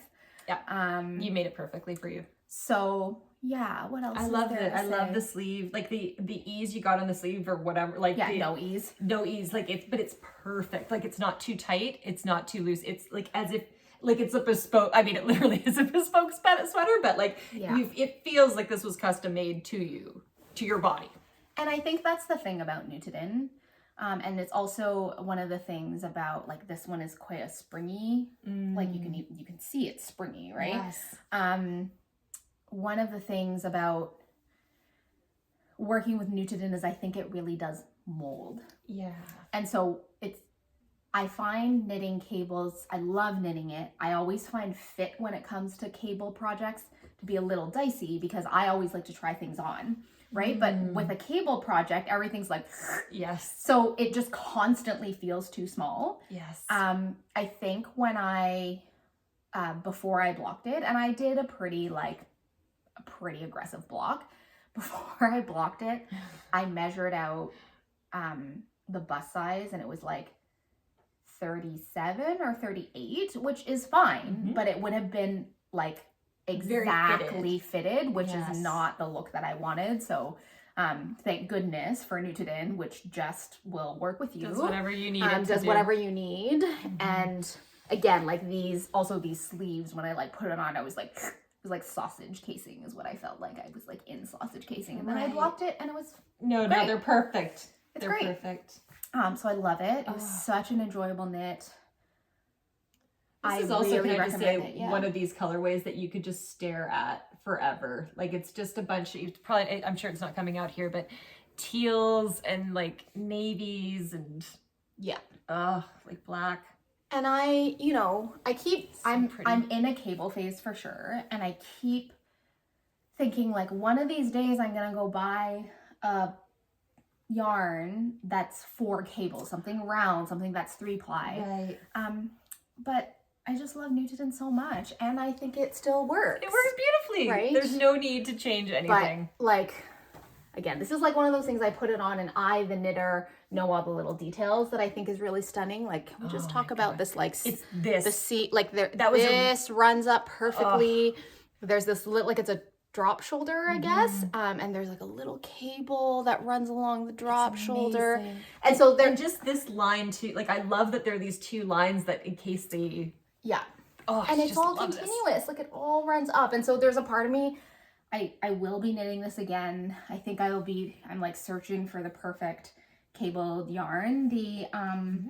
It's interesting because the sample is knit in a worsted. It's like Woolfolk Far, which I think is like a chain net merino, which again, I was like, what? This is not making any sense to me. Like, I wouldn't think that a chain net merino is what you would use for cables, but then it's like stunning in the sample. Gorgeous. And you can see if you on Ravelry, this isn't on Ravelry yet. This one I will get on Ravelry, but the other ones, like a lot of the other ones were knit in Woolfolk, in the sample yarn of differing colors, and even the dark ones in that chain net merino, like the cables are like exploding off of it, which is amazing. That said, I think I do want to find like a bouncy round 3-ply yarn to do this, but I don't know, like I went to my first Fibre Fest yesterday. We went to the Hamilton Fibre Forge, which was like so much fun, and maybe we'll talk a little bit about it.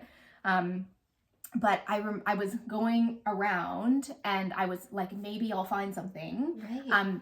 And every single worsted yarn that I picked up, I was like, I think this would be too plump and like armory for this, because I think having a little bit of drape is helpful. And the gauge is 20 by 30. Oh. I'm like, is that a worse? I mean, again, all of these, well, like 20, but it's something 20 in the cables though, probably, right? Like across stockinette. Oh, I think so. Let me not lie to you. Oh, well, right, because then that would make the cables. Well, it's 20 stitches by 30 rows in stockinette stitch, and then it would be higher. And the cable patterns is 24 stitches by 32 rows. Right. Right. So I'm like, is that worsted? And so I'm thinking like a chain net will. Yes. So I wonder if actually I need to be looking for a DK. I think I was going to knit this in a DK. This was the thing I was going to make my Glen Forest in, and then I changed it right at the last minute. But you changed?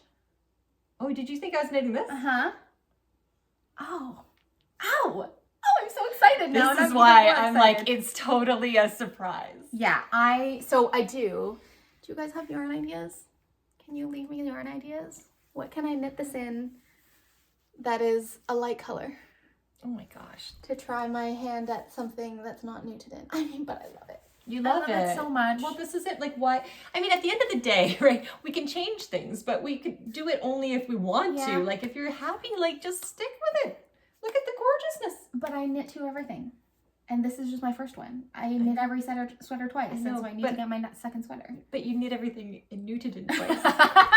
So, like, I know you're going to knit this again, but it's going to be a Nutiden. This is my prediction, folks. So go, please, give her all of these lovely offers, like yarn she should try, and she will think about every one of them. And I will get a thing. I will get a little, like, link and say, oh, what do you think about this one? And I'll be like, that's amazing. Go for it, go for it, go for it. And then she'll show up at our next one and be like, here's my 6 versions all in Nutiden.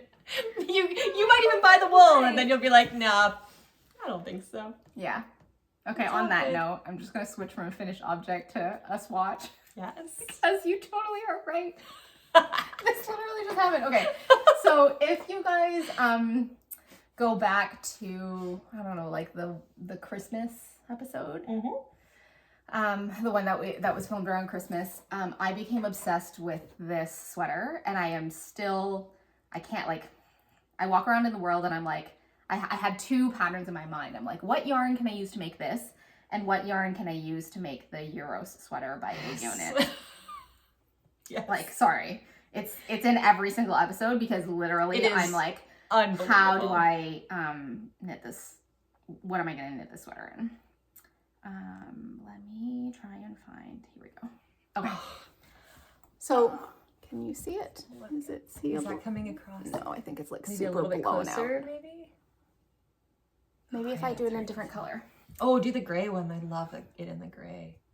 Oh God, this is the one I want. Okay, there you go. Mm-hmm. So like, Mm-hmm. I need this sweater. I want to knit this sweater. And how many yarns have I auditioned? I have been sending Carmen like yarn after yarn after yarn. That's like, you know, it's like a punchy, it's a pop. It's something that's round. It's something that has multiple plies. Yep.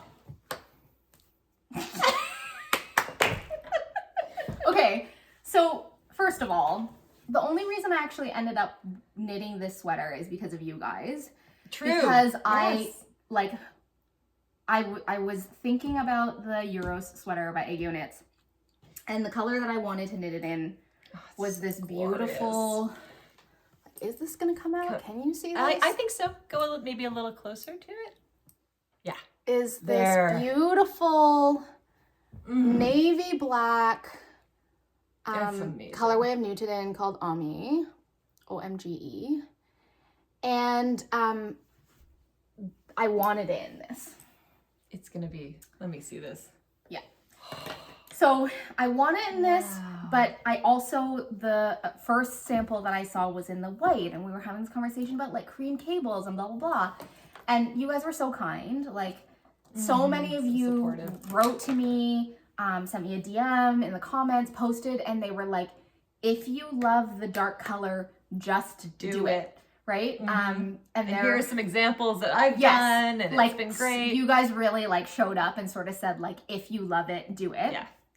But I had actually tried to do, I tried to knit this in this color. Yeah. And it didn't work. It didn't work. Which is how I ended up here. I'm so happy that I did. But after I cast this off and I was like, you can see the cables. And then there was a recent sweater pattern called the Helia. Do I know this one? I'm gonna confuse. So Joanna Ang. Oh, one of my yes. favorite designers. Yes. I wanted to make that one. Oh, it was, yeah. No, it's the Gema. She Gema. released 2 gorgeous freaking sweaters.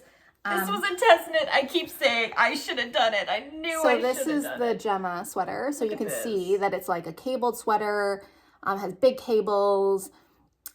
So beautiful, so beautiful. And then I have, and when the pattern came out, I'm gonna try and find it. Matilda. Oh, Matilda. yes.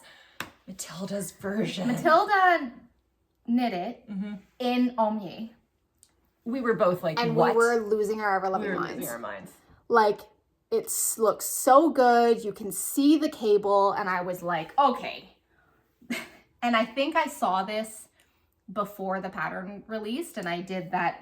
Sorry, guys. I'm like, I don't have an Instagram, but I will talk knitting with you anytime you want. And I was like, Matilda, like, it's okay. Tell me about this. It's okay if you tell me that you can't share this information because I should wait with everybody else.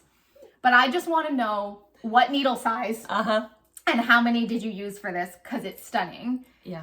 And now You got it. I've got it. I mean, I think, you know, one of the things that people sort of said to me is, and Carmen, you had said it, is like, there are things that are beautiful in real life that the camera will never capture. Yep.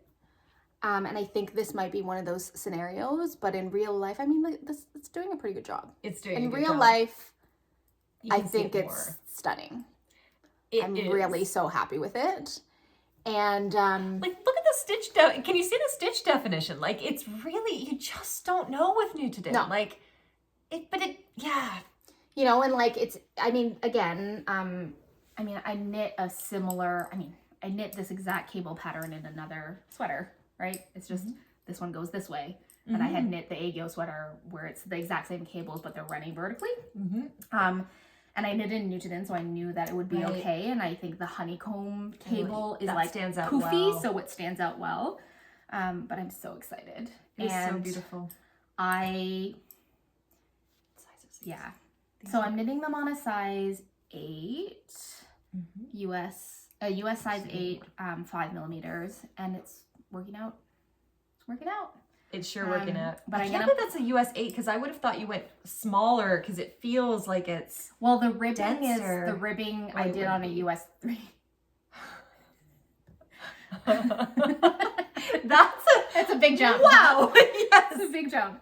Whoa. Because I'm a super loose knitter. But then how does this, because this still feels like it's got a lot of like density to it. Yeah.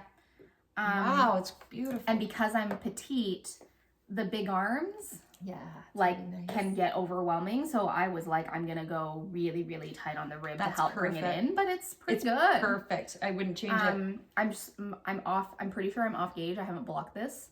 I'm pretty sure I'm off gauge, but I love this so much. And I think I'm gonna put it aside. So I do this all the time. You guys will see. I do this all the time.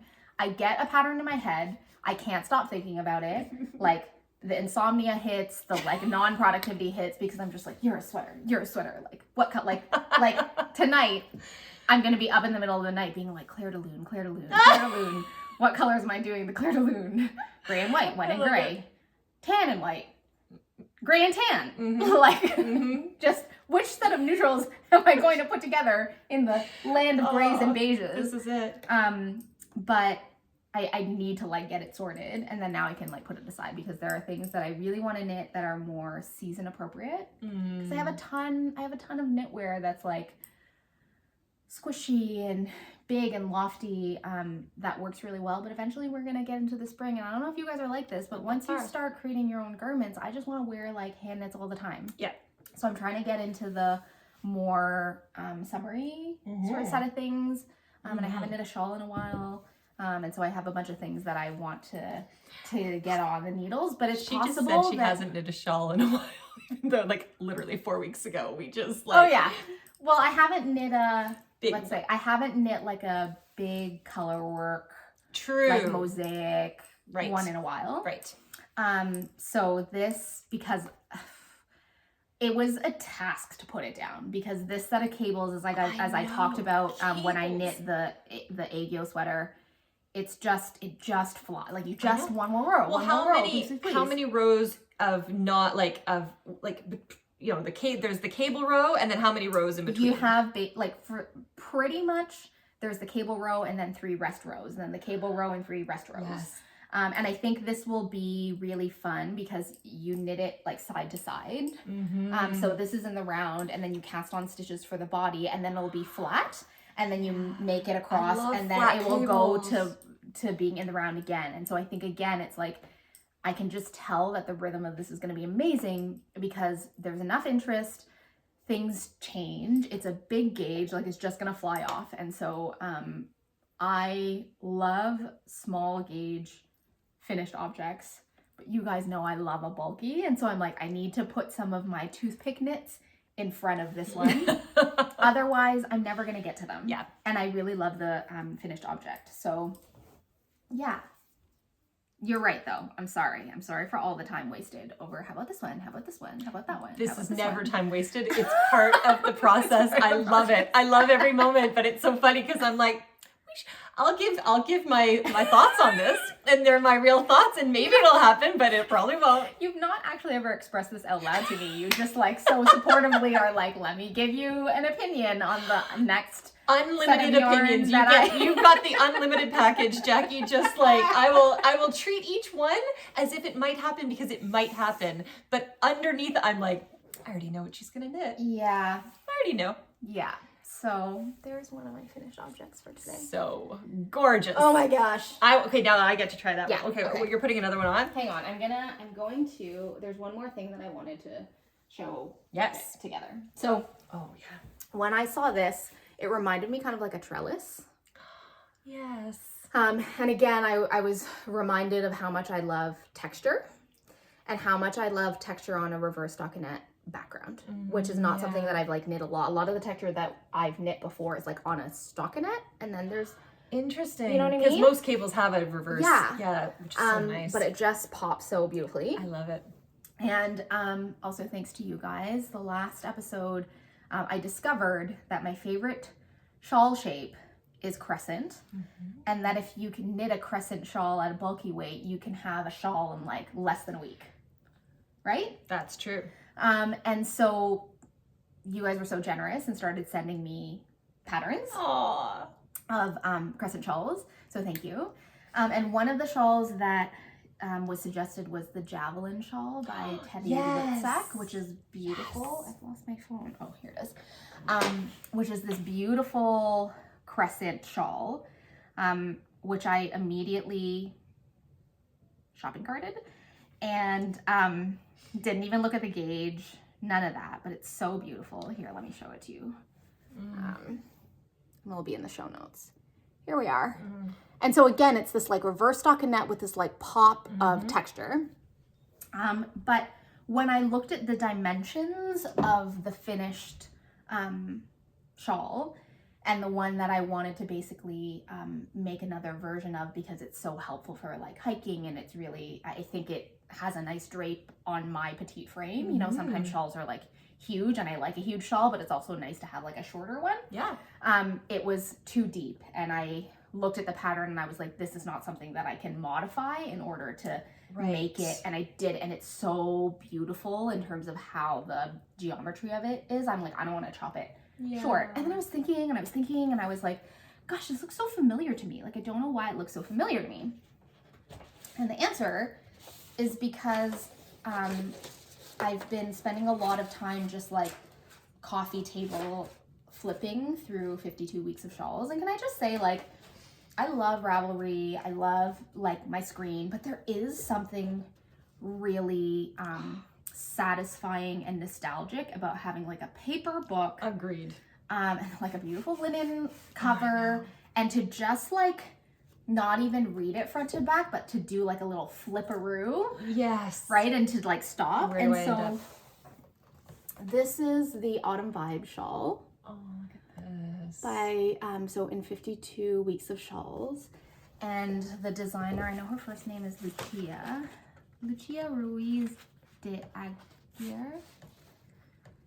Can anybody give us a resource save for me messaging the designer and being like, can you please voice note how to pronounce your name? I have if asked you're a designers designer, to do is that okay? Because I really like to honor people's names. Exactly. I but definitely. I never think about it until like this moment, and I'm just like, oh God. Anyhow, this shawl, again, has that, I'm trying not to show the cable chart, you which know, is you what can I am also like. show the drawn version that they always, in Lina, they always draw this. Oh yeah. So it is that I looked at the pattern. Oh no.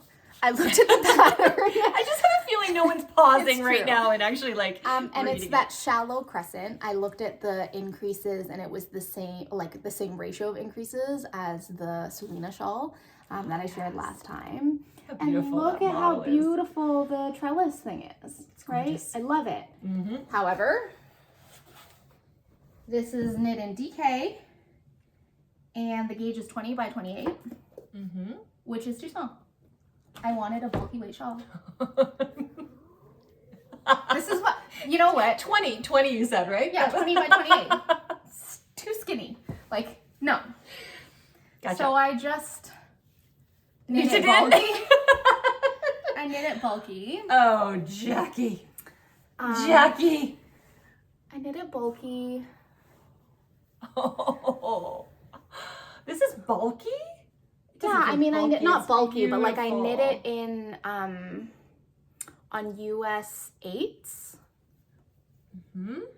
So I don't Size know actually what the 5 millimeter? millimeter? Is. Yeah, size 5 millimeter. Oh my God. And I just, so what I love about this book is it's quite interesting because many of the patterns are charted. Like each pattern's like, shawl pattern is, many of them, some of them are charted and written, but many of them are like short, like it's like 2 or 3 pages. And so Yeah. for someone who likes to modify and like change scale, because there's a chart for this texture pattern, I just basically didn't follow the pattern. I followed the increase ratio. Yep. And then, you know, if I were knitting it as written, then I would have to knit way more rows. Or I'd be knitting more rows before I started it, right? But I basically looked at my stockinette gauge and their gauge and did some math and was like, okay, if I want the wingspan that I want, this is how like I can start the chart. And what's the wingspan that you know works for you? Like, what's I don't remember off the top of my head. But you don't say, because I'm like, I think I want to like at least 2 meters kind of thing. Like, what do you have? I think for me it's less than that. Okay, it's less than that.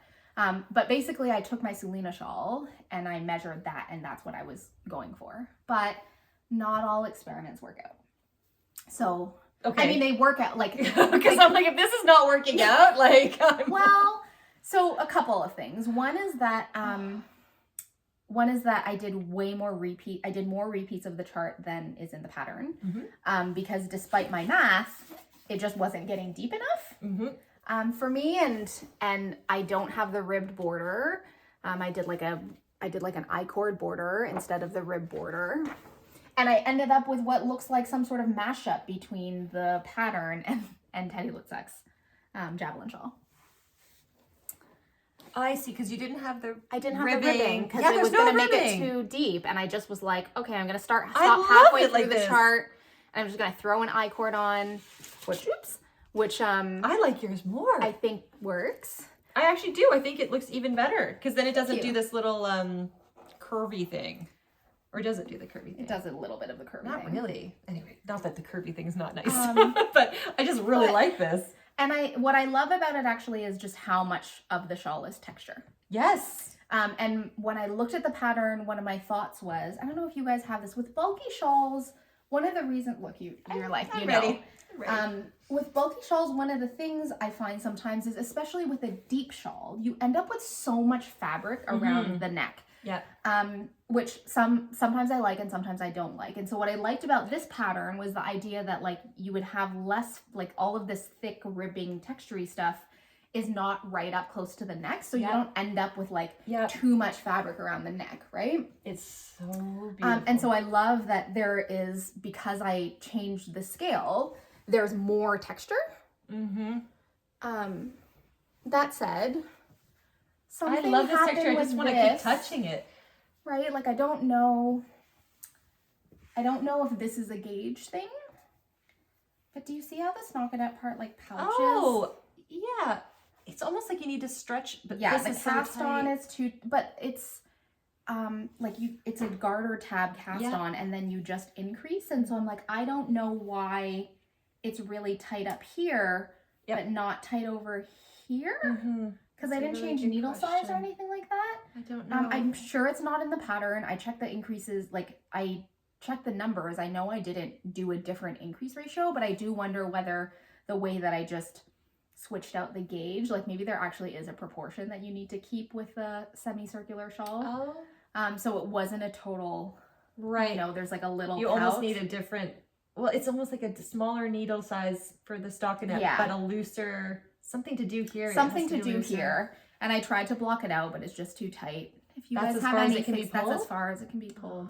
If anyone has any fixes, you let me know. But I was like, Nutiden can do anything, and I'll just like block it out. And again, I don't think it's like a huge problem. It's not, because it's still beautiful. And once it's on, I think it's okay once it's on.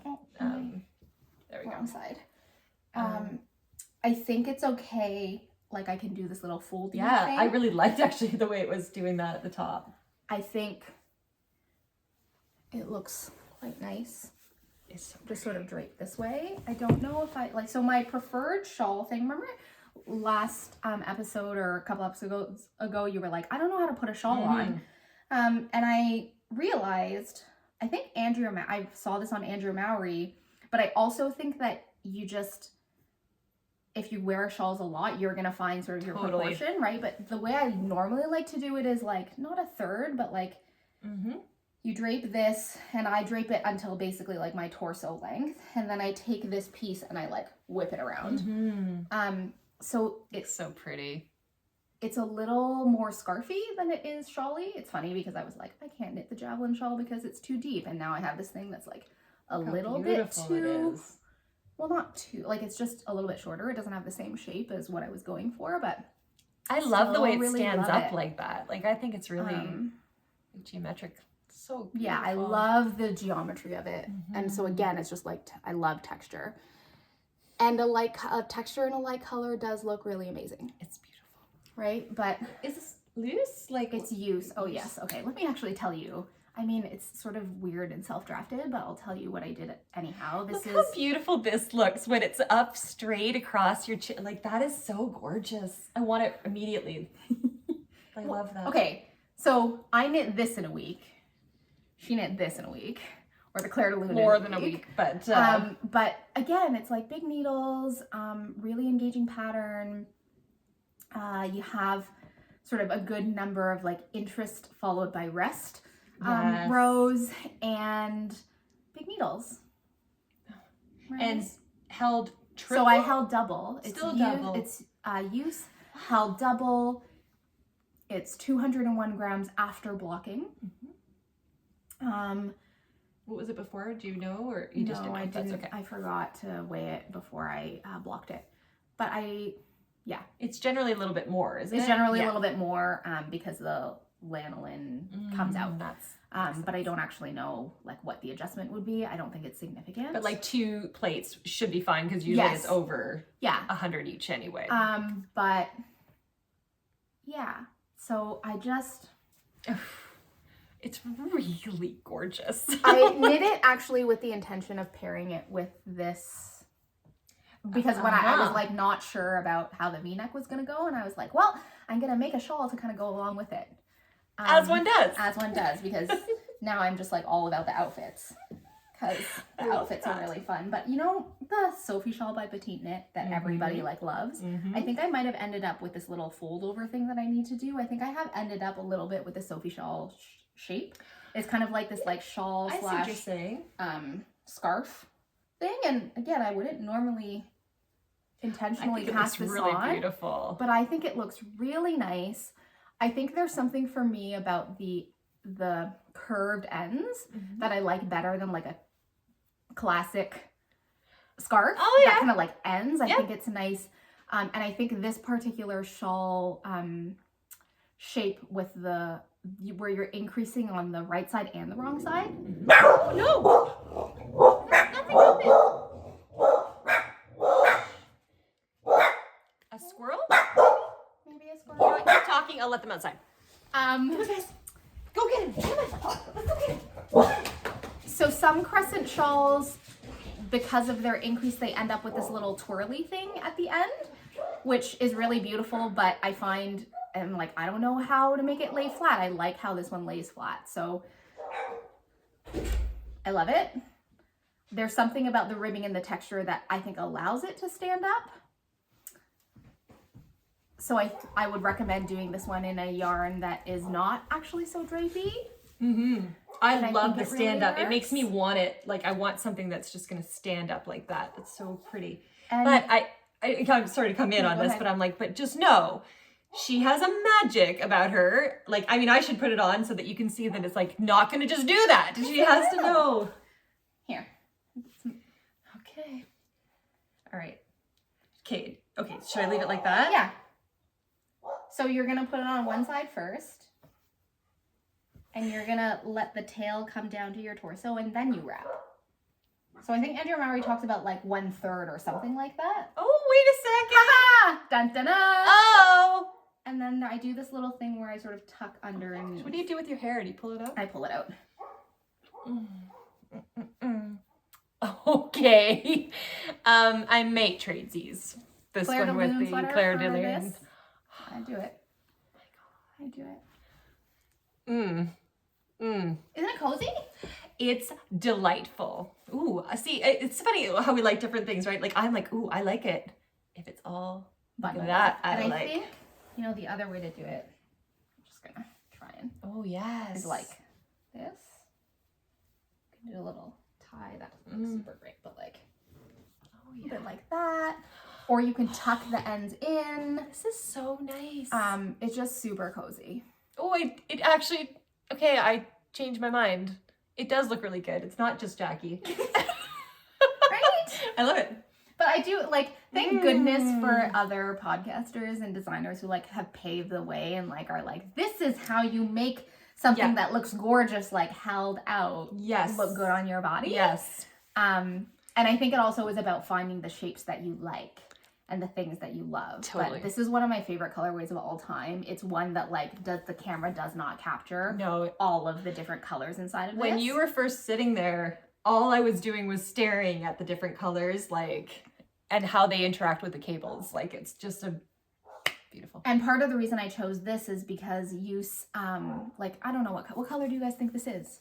Right? Like, what does it look like to you on the screen? When I look at this, if you were to be able to see it, like, close up, there's yellow in it. There's also green in it. It's like pink and beige and taupe. And so I picked it because I was like, this will actually go with everything because it'll pick up something like in my, like, winter coats and all those kinds of things. And part of the reason why I wanted to pair the two together is because there are little flecks of green in there that I think sets off the teal. Totally. Totally. That was a bit of like a, like, mental color theory sort of piece. I don't know that it went as well as I expected it to. It looks beautiful. Because I don't know, like, if the muted and the high saturation goes super well together. But this and this looks gorgeous. But, like, you know how, like, this is, like, your color work, it's all high, is it value? High value. Like, generally speaking, like, just playing with the value I think ratio. that, this doesn't look as great with this, but this with this does. Because even, like, Nutiden's, like, high value colorways are still heathered and have, they all seem to have the same kind of feel to them. Yeah. But I almost, so here's my, cutie. I was like, should I have made the shawl in this color? Oh, I like that one too. Because that's what I started with, thinking this is Gryr. I started by thinking, oh, maybe I would pair that with this one. But then this particular colorway, I mean, it's a gorgeous colorway. It's also in that family of, like, pinks, and you can see there are pops of, like, orange. Like, this is a classic Nutiden sort of thing where there's, like, a kaleidoscope of colors inside. But I did a little test. I made myself a little, I don't know if this is gonna work. I made myself, like, a little headband. Cutie. Nope, we just got shaken. Oh, Jackie. And I didn't know if I actually liked this combo. Like, in my head, I wanted a shawl, but I wondered whether this actually matched, and so I made a little headband just to see. And then, speaking of colors, like, I don't know that this pink flatters my complexion. Right. Like, it's a really beautiful pink. Yes. But I don't actually know if it flatters my complexion, so the thought of having, like, a whole shawl in it, I was like, nah, this is, like, a little pop, so that I ended up there because it had a little green in it. And I wondered, like, even though I think pink and green are a really good combination, do you need something in, like, does the colorway need to have a little bit of the other colorway in it? Do you know what I'm saying? I do. I don't think it needs to, but I think if it does have it, that can be really nice. Like, it looks really nice I think that's beautiful. I think it would have also been beautiful. Yeah.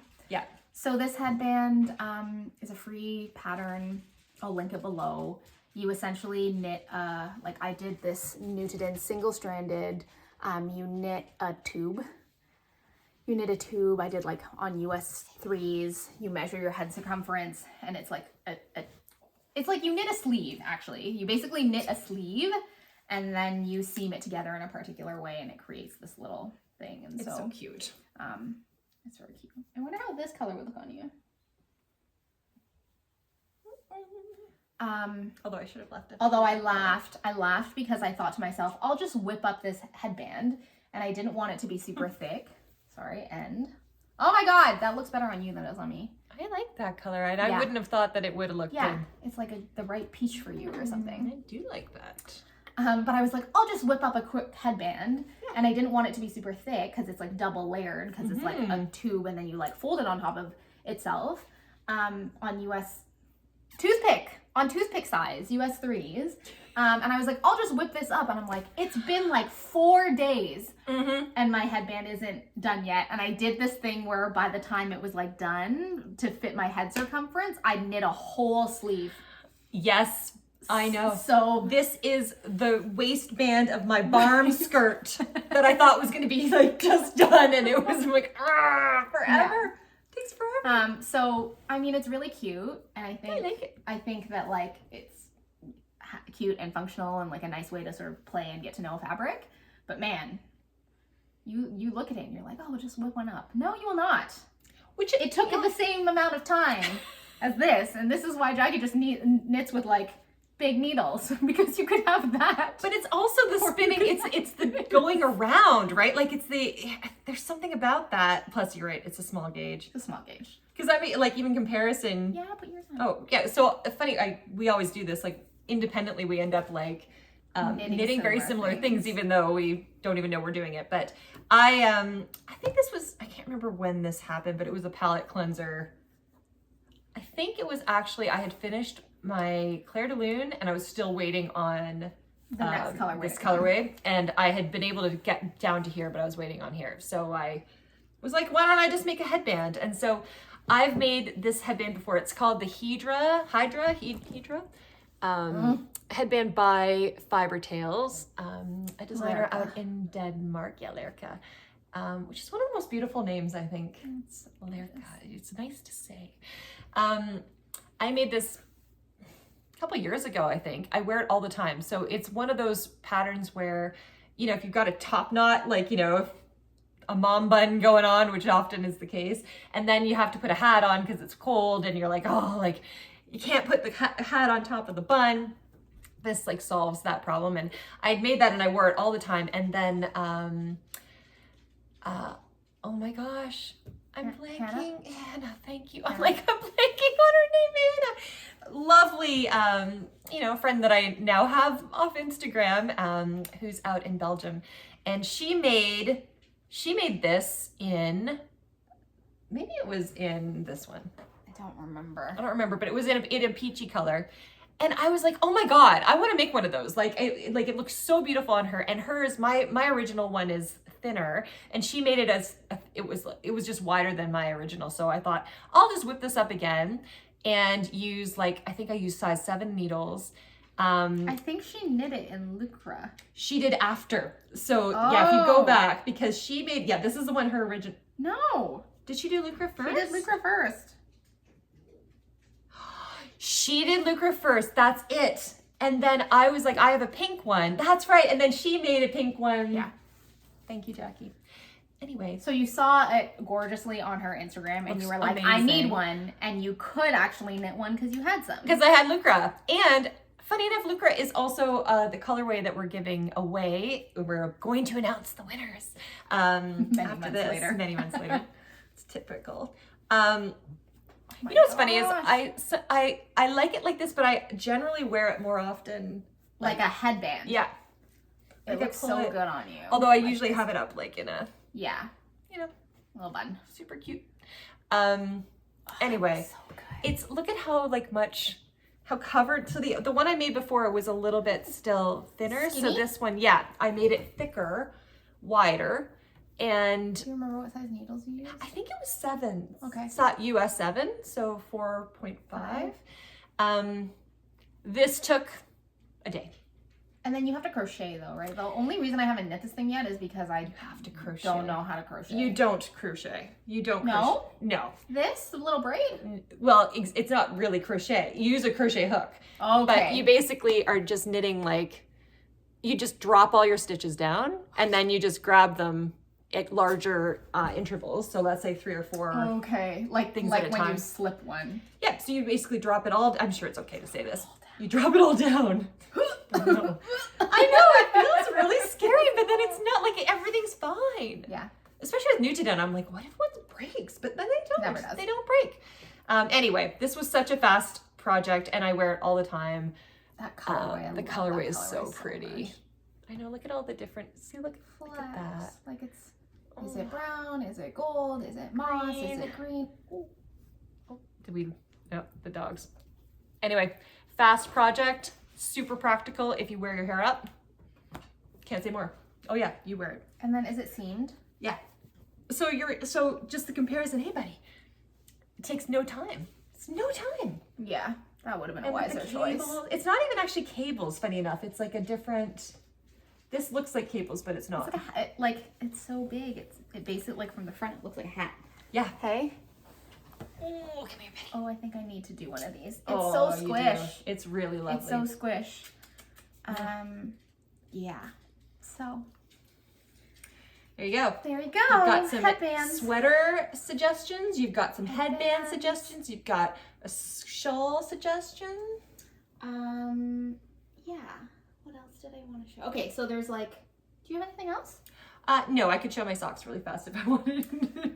So I want to show two more things. Yeah, let's do two more things. Okay, outfit change. One second. You want to say hi? Lots of pizza. Lots of pizza. Oh, just got licked in the mouth. Gross. I'm putting on your sweater, Carmen. This one might Oh, also yes. go home, I think, me. Yeah, there's a little, A little white. yeah. Is it the back? Okay. Oh, it's so pretty. This is what I think we've shown this shown one. it. It's one of my favorite sweaters of all time. This is the squatrum that I wanted to knit and steal from Carmen a gajillion times. But the reason I have this is because, so two things. So I have something for you. For me. Did you make me? Okay, so wait. Wait. Yeah. Jackie! Yeah. So we showed all the Saturday shrugs. We showed this last episode, the Saturday shrugs. And Carmen had made a really cute skirt, and I was like, I need to make a skirt. I need to make a skirt. And then you guys are geniuses, and a bunch of people in the comments were like, the Saturday shrug could be a skirt. Mm-hmm. And it can, guys. So I put the sweater on mainly so that you could see. Oh my god, it's so cute. Oh my god, it's adorable. Right? I have not tested this out. I have Oh my not God. worn it. Been outside. Been outside and wore it, but like, it's kind of cute, right? Oh, Jackie, and it's perfect with the squatrum. It's perfect. Anyhow, I actually knit this. So when we tried it on last time, you put it on and I was like, oh my gosh, it's so gorgeous. It's so beautiful. And I thought that you probably wouldn't knit one amidst all of your crazy test knits and So your true. dislike of ribbing. So I was like, I'll just knit one for you. Oh my god, Jackie, and I don't know, that was a gorgeous color combination, but it's even more me. So like, this is what I was gonna say. I was oh like, my which one? god, know this. Oh my god, oh my god. Try on. I will, I just needed to hug it first. Oh yeah, wait, I'm not putting it on that way. Oh. So, Jackie. I did everything the same as this one, except the two colorways are, it's Merker from 2022 and Merker from, no wait, hang on. Yeah, 21, I don't know. Yeah, like, 2021 and like the 2022. past 2 years of Merker. Oh my god.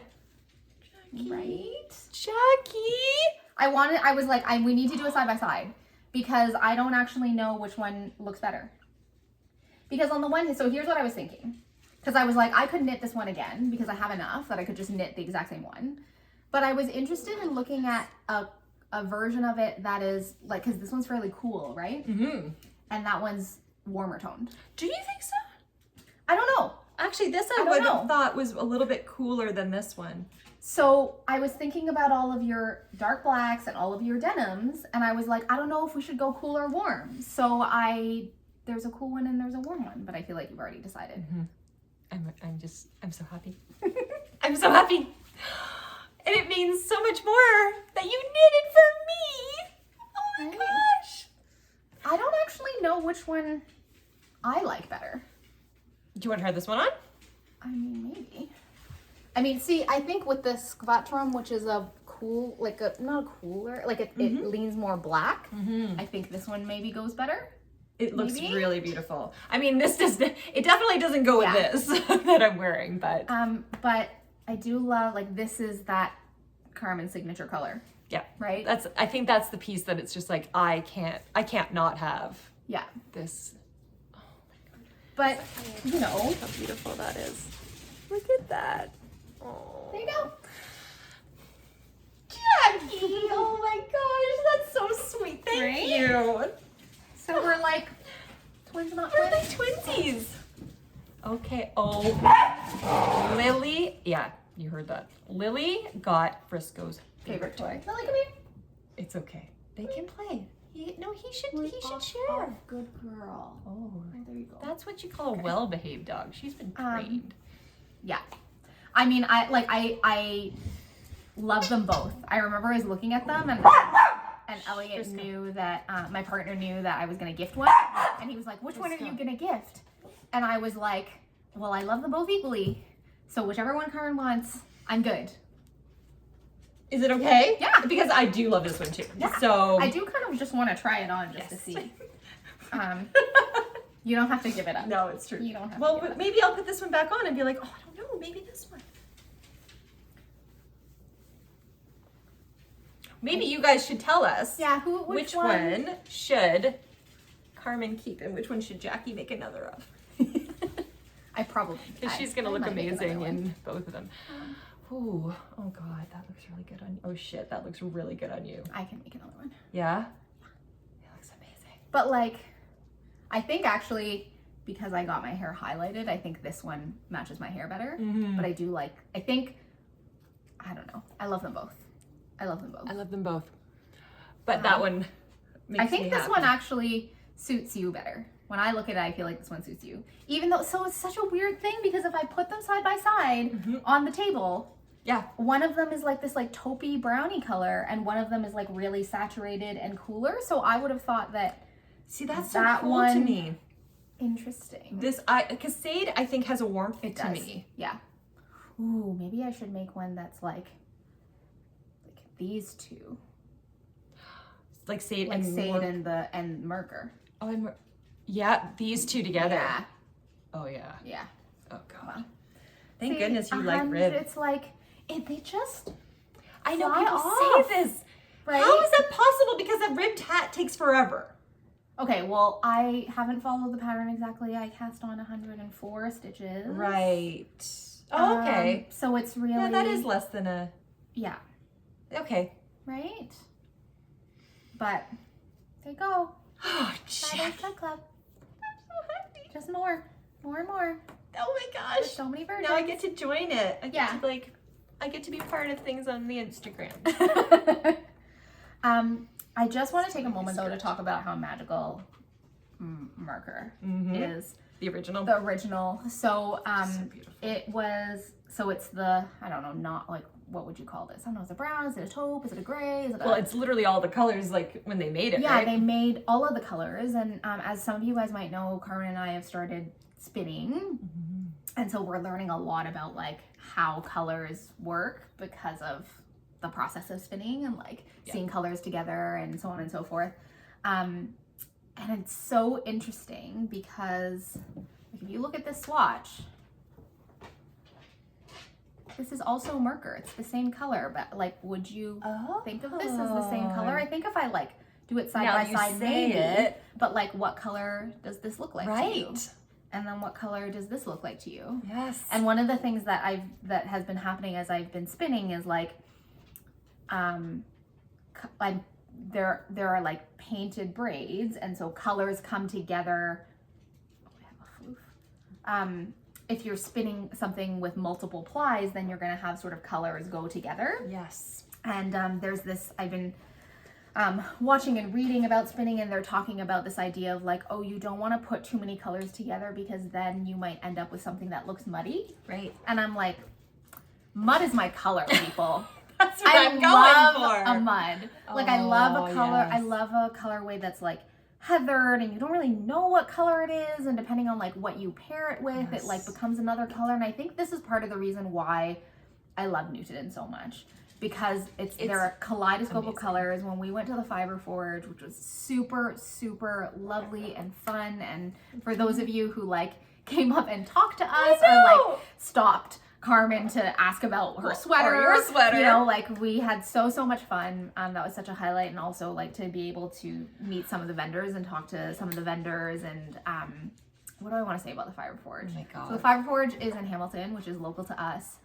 I became aware of it through Mel, who's one of the co-owners of Lickety Spit Fibre Farm, which is like an alpaca, Icelandic, multiple, they're amazing. So Mel is really also a champion for Canadian wool and also a champion for like fiber and spinning and all that kind of stuff.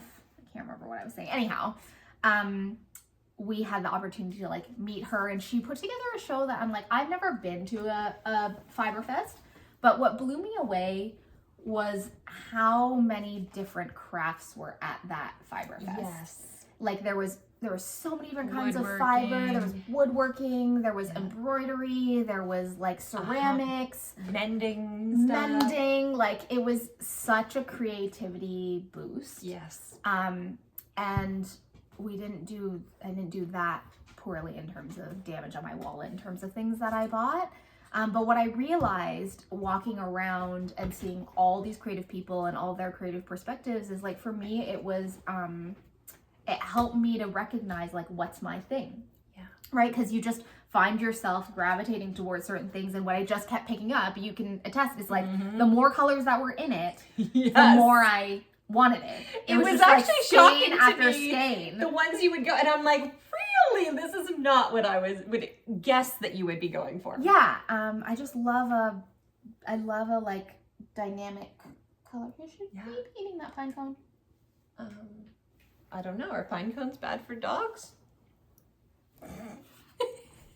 But yeah, I think that's the thing that I'm most excited about when I think about our spinning journey, other than like, it's opened up another world of fiber and an ability to sort of speak to people and a greater connection and learning around sort of like, how does a sheep become this? Oh my God. What that process is like.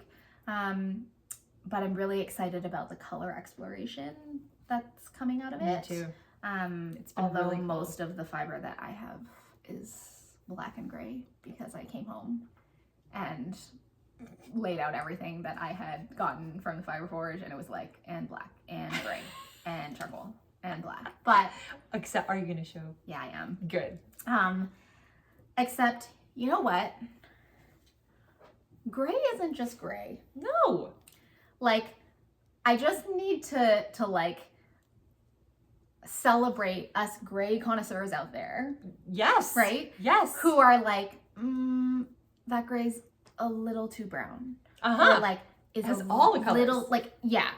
Like, there are infinite grays. Yes. And although like this format, like social media, like unless you are a professional photographer who knows how to like level things out, I think gray and black and like these natural sheet colors are just underappreciated because our media can't capture the depth and dimension. I agree. Right? Like this is made for the camera. Yes.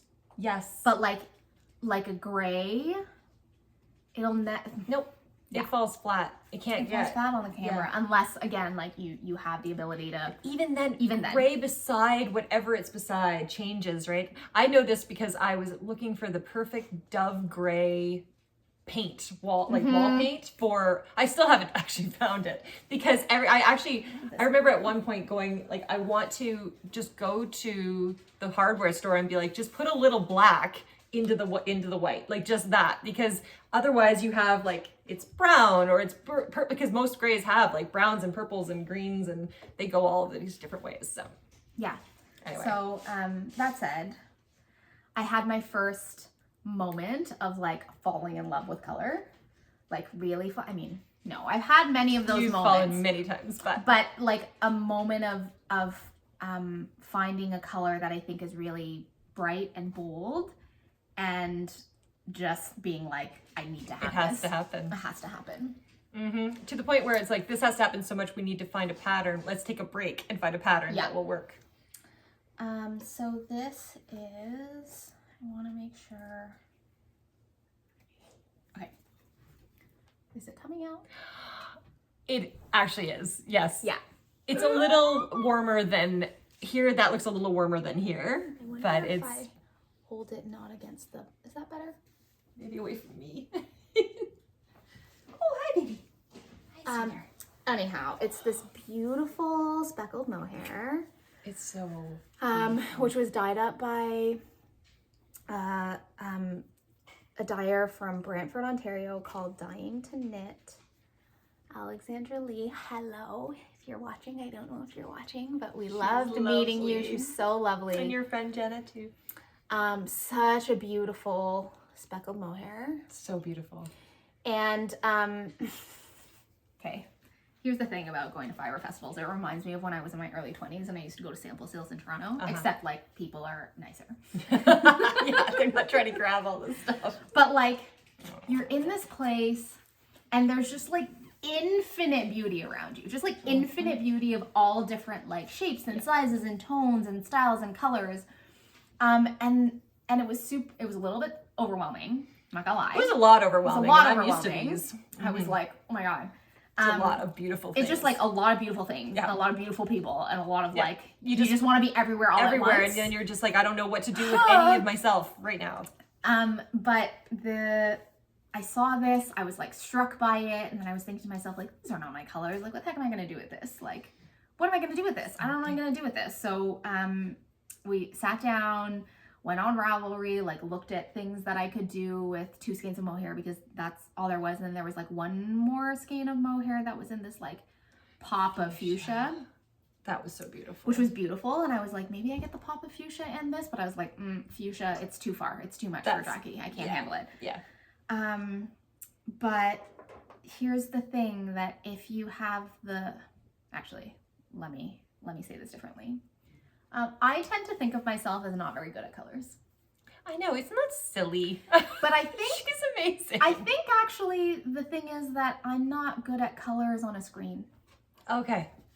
That makes sense. Like I can't look at colors on a screen that are photographed in different lights and then put them together, and like my brain won't do the math. That makes sense. Around understanding it. And I have, you know, historically had a lot of challenge with too low contrast. But it was so... That's what happens when you love neutrals. Like really light neutrals. But I was so validated because we got this. I mean, I was walking around and I just couldn't stop thinking about it. And when I went back, the fuchsia's gone because there's only so much of so many things. And you just have to like trust that the yarn that you're supposed to have you're supposed to get. And so I ended up with these 2 and I was like, I guess I'm just gonna have to like figure out what I'm gonna knit this with, because we met Julie, who's this beautiful knitwear designer. She creates these embroidery kits and like embroidering your knits. I think we need to take that away from Lily. Do you think otherwise it may not cease? It may not exist. All right, because it's the most important one. Yeah. Better grab it. So, what was I saying? Darling, I can't remember what I was saying. You're right. I'll stitch it up. Oh my God, no worries. The embroidery, like the embroidery, right? So she, like we spent a whole bunch of time in her booth, bought a lot of embroidery stuff. I've never embroidered in my life. No, me neither. And we've got now. Yeah, we have a whole bunch of like embroidery projects. But what I remember about her booth was her palette was just like, I was like, can you just put colors together for me? Yes. And she was wearing this all mohair raglan sweater that had these like subtle stripes. And we're like on Ravelry, frantically trying to like use the search function to like find something for me to use 2 skeins of mohair in, and then like epiphany moment. I'm like, wait, Julie had that amazing sweater. Smart. Because that was about an hour and a half before that we'd met her. So it was already gone in my brain, but brilliant. And so I was like, okay, but I need to find something to go along with this. And then all of my like color insecurity, I was like, I don't know. Like, you know,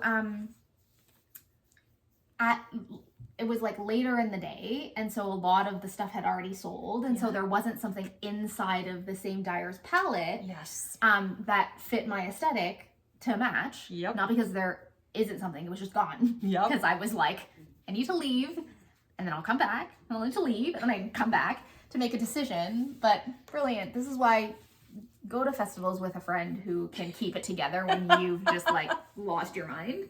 And Carmen's like, Jackie, we're at a Fibre festival.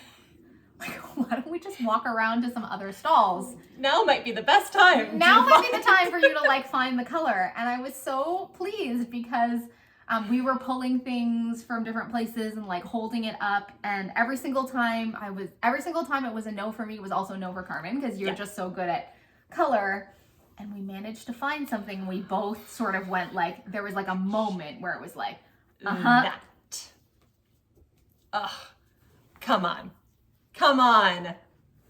So Oh my the God. pattern that I think I'm gonna knit, that I'm planned to knit, there we go, is called the Oxford Circus. And of course I've already forgotten the name of her company. No. I know her name is Julie. What's the name of her company? Knitted Bliss. Oh, that's right. Yeah. So it's the Oxford Circus by Knitted Bliss. It's this beautiful raglan, like I said, all mohair sweater that mixes a sort of variegated or speckled mohair with one that is not, I think, or maybe really subtle. So I think this is it. Yeah, it is. I'm not sure if that's coming out very well, but you can see very airy, Very airy. very subtle. So this is going to be my spring knit. Right? So I'm like, I can put this down. It'll come back Because- eventually. It's Look! so pretty. Look at this. And look at you in these like bright colors. Like they just look so... I'm so excited. I love it. Look, okay.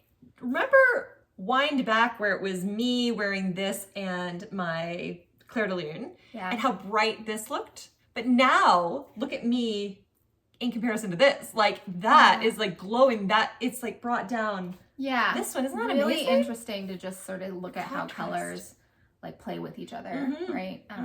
But I'm so excited for this. And, you know, I think I'm aware that not all of us have have a local Fibre Fest, right? And the ability to go to that. But I really actually encourage you to go around in the world and just notice color. Right? Because I do think that there are these little, I think, like nature is beautiful. And what I'm actually trying to say is play with color in real life rather than playing with color on the screen.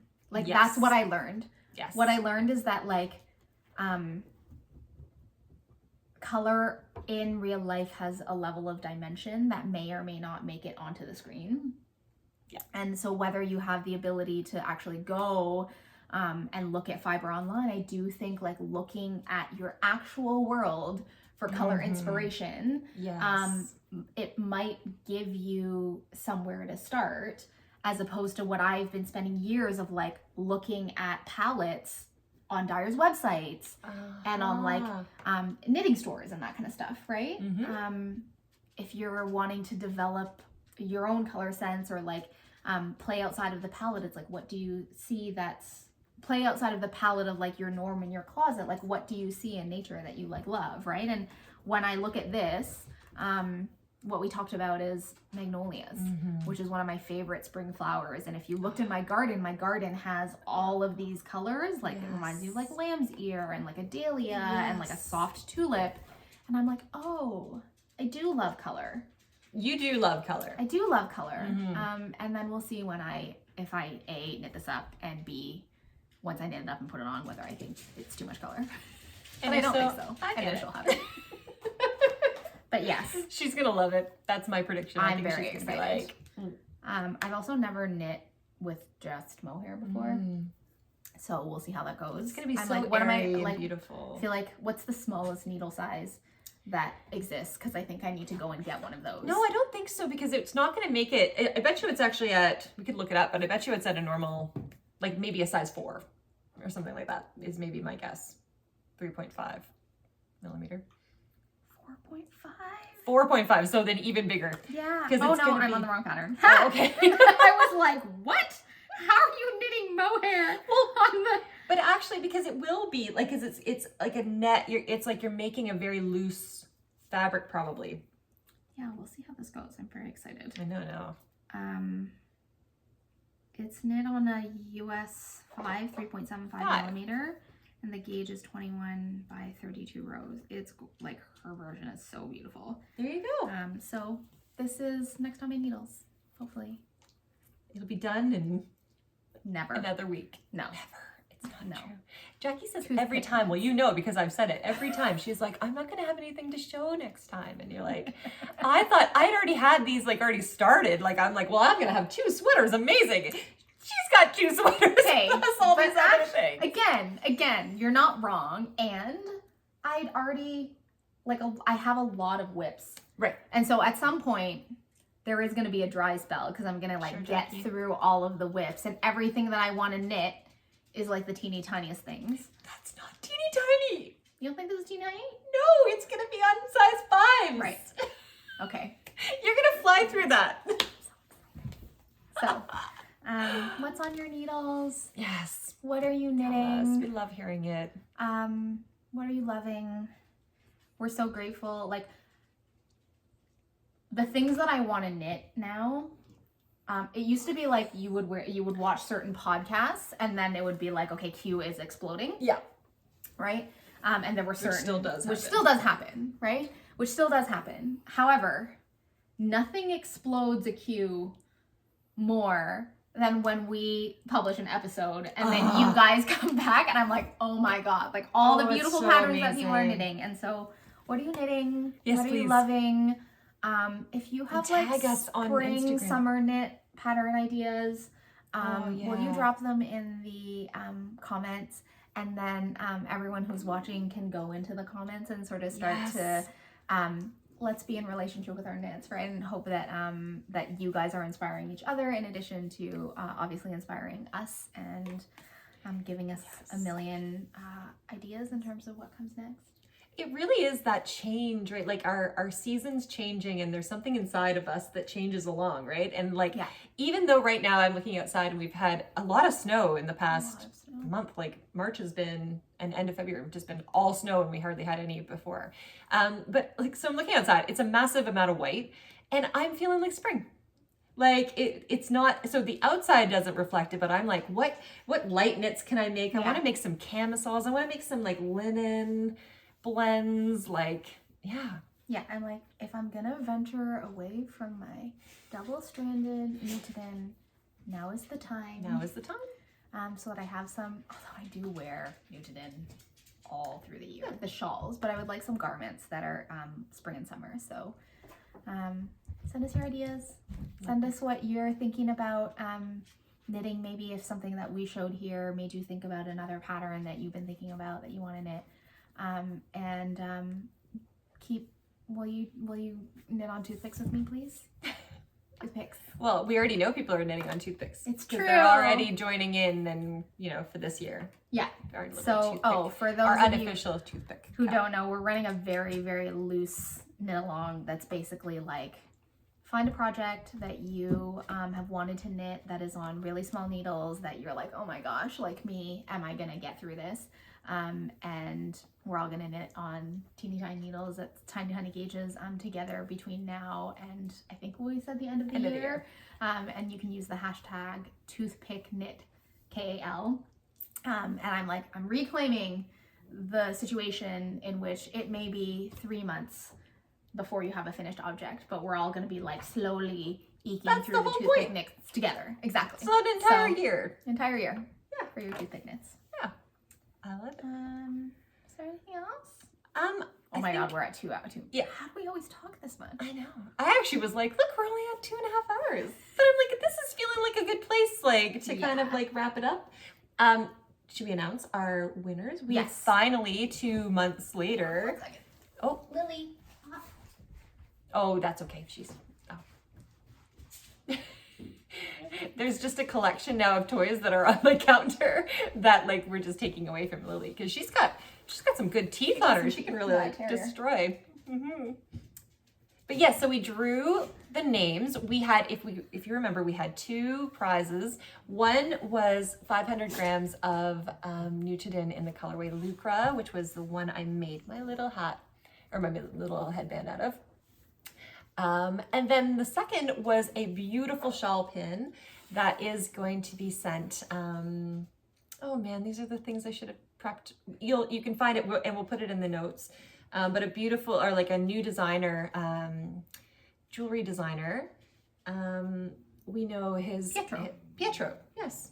His mother is part of a knitting group I'm part of, and she's lovely.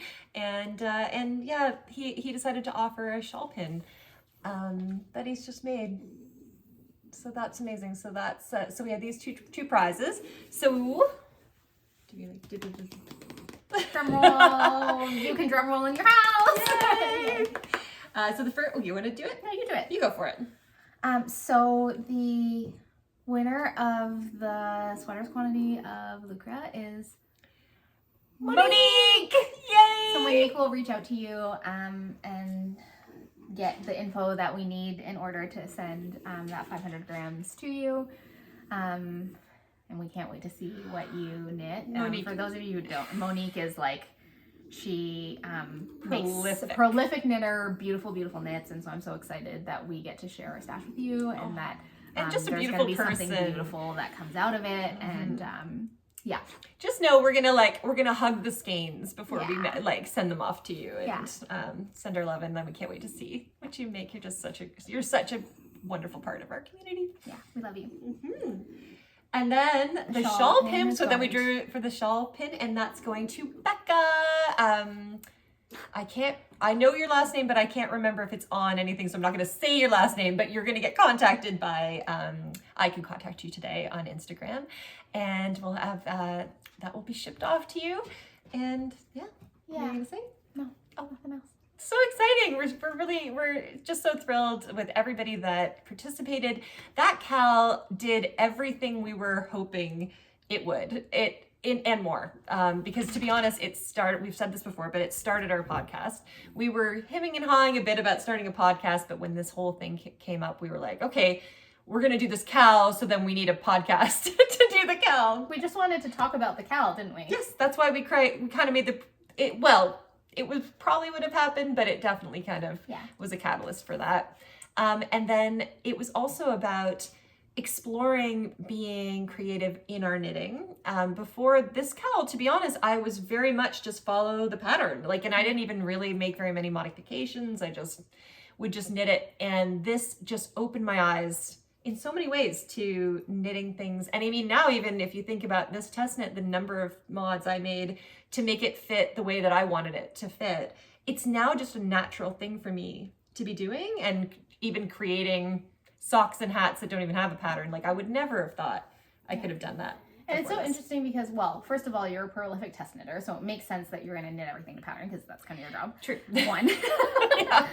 But also, you're somebody who I think has had the knitting experience to be able to make mods. It's like the skill was always there, but you were never you never sort of you never used it. I feel like you had it, you didn't know you had the superpower, and there wasn't a situation or reason for you to kind of do it. And I think that and also us meeting Annalie, Miss Evil, who only publishes recipes, and there's a lot of figuring it out on your own, I think really propelled your ability to make a garment that's like you, right?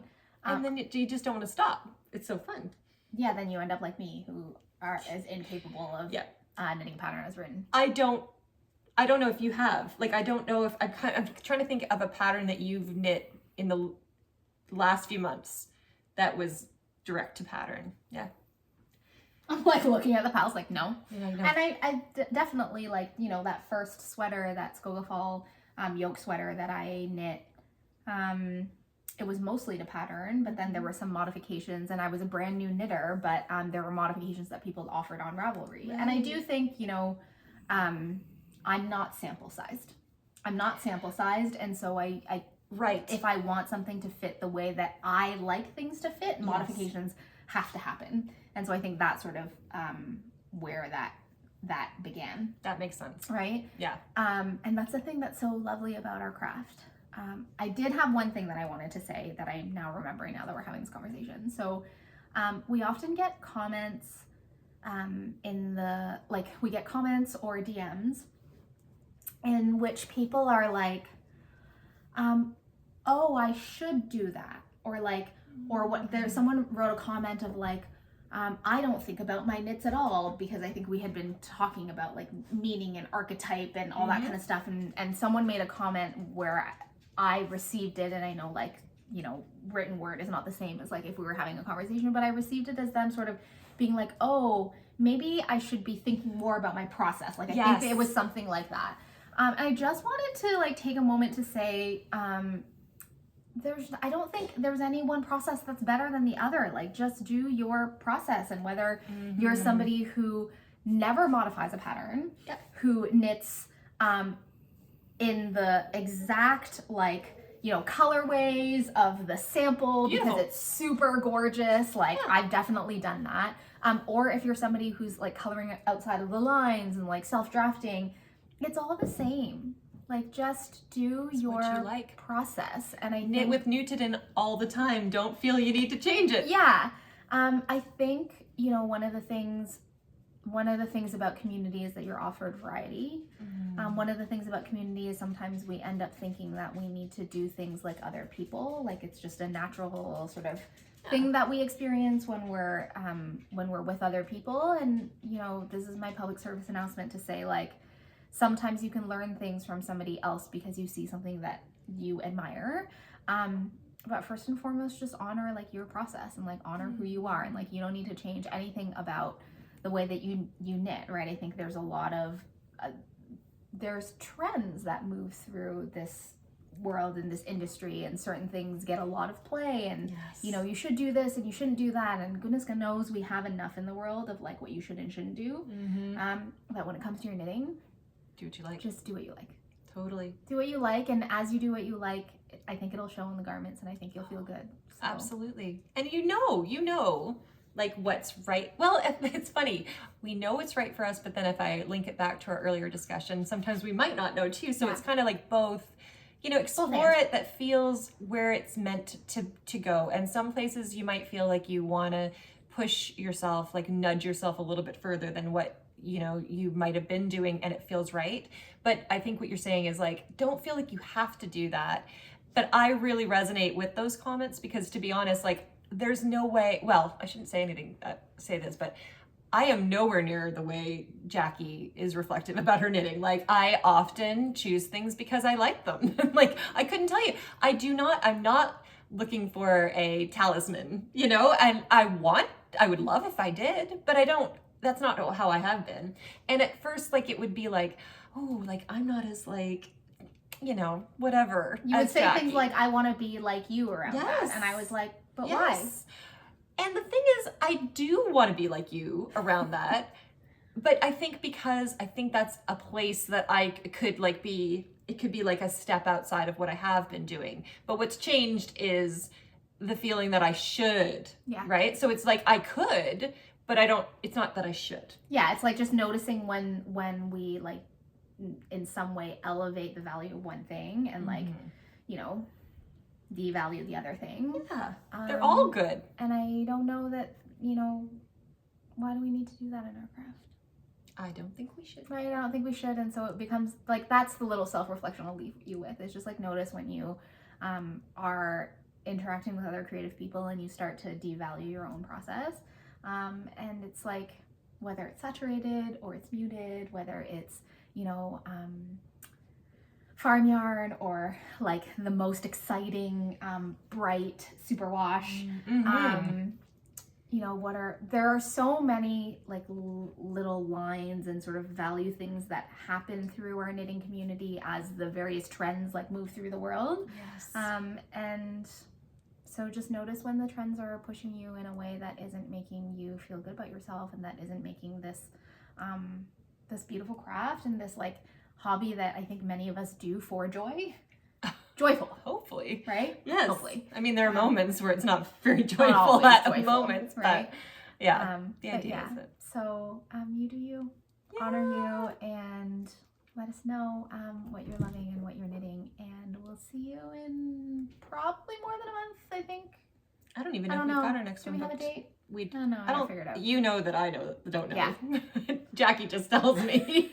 She's got it in there to tell me a week before. Just Yeah. so you know, we've got this coming up. And I'm like, Yeah. So we'll see you soon, and until then, we'll see you in the comments and Yes. online. Love you. Love you. Bye-bye.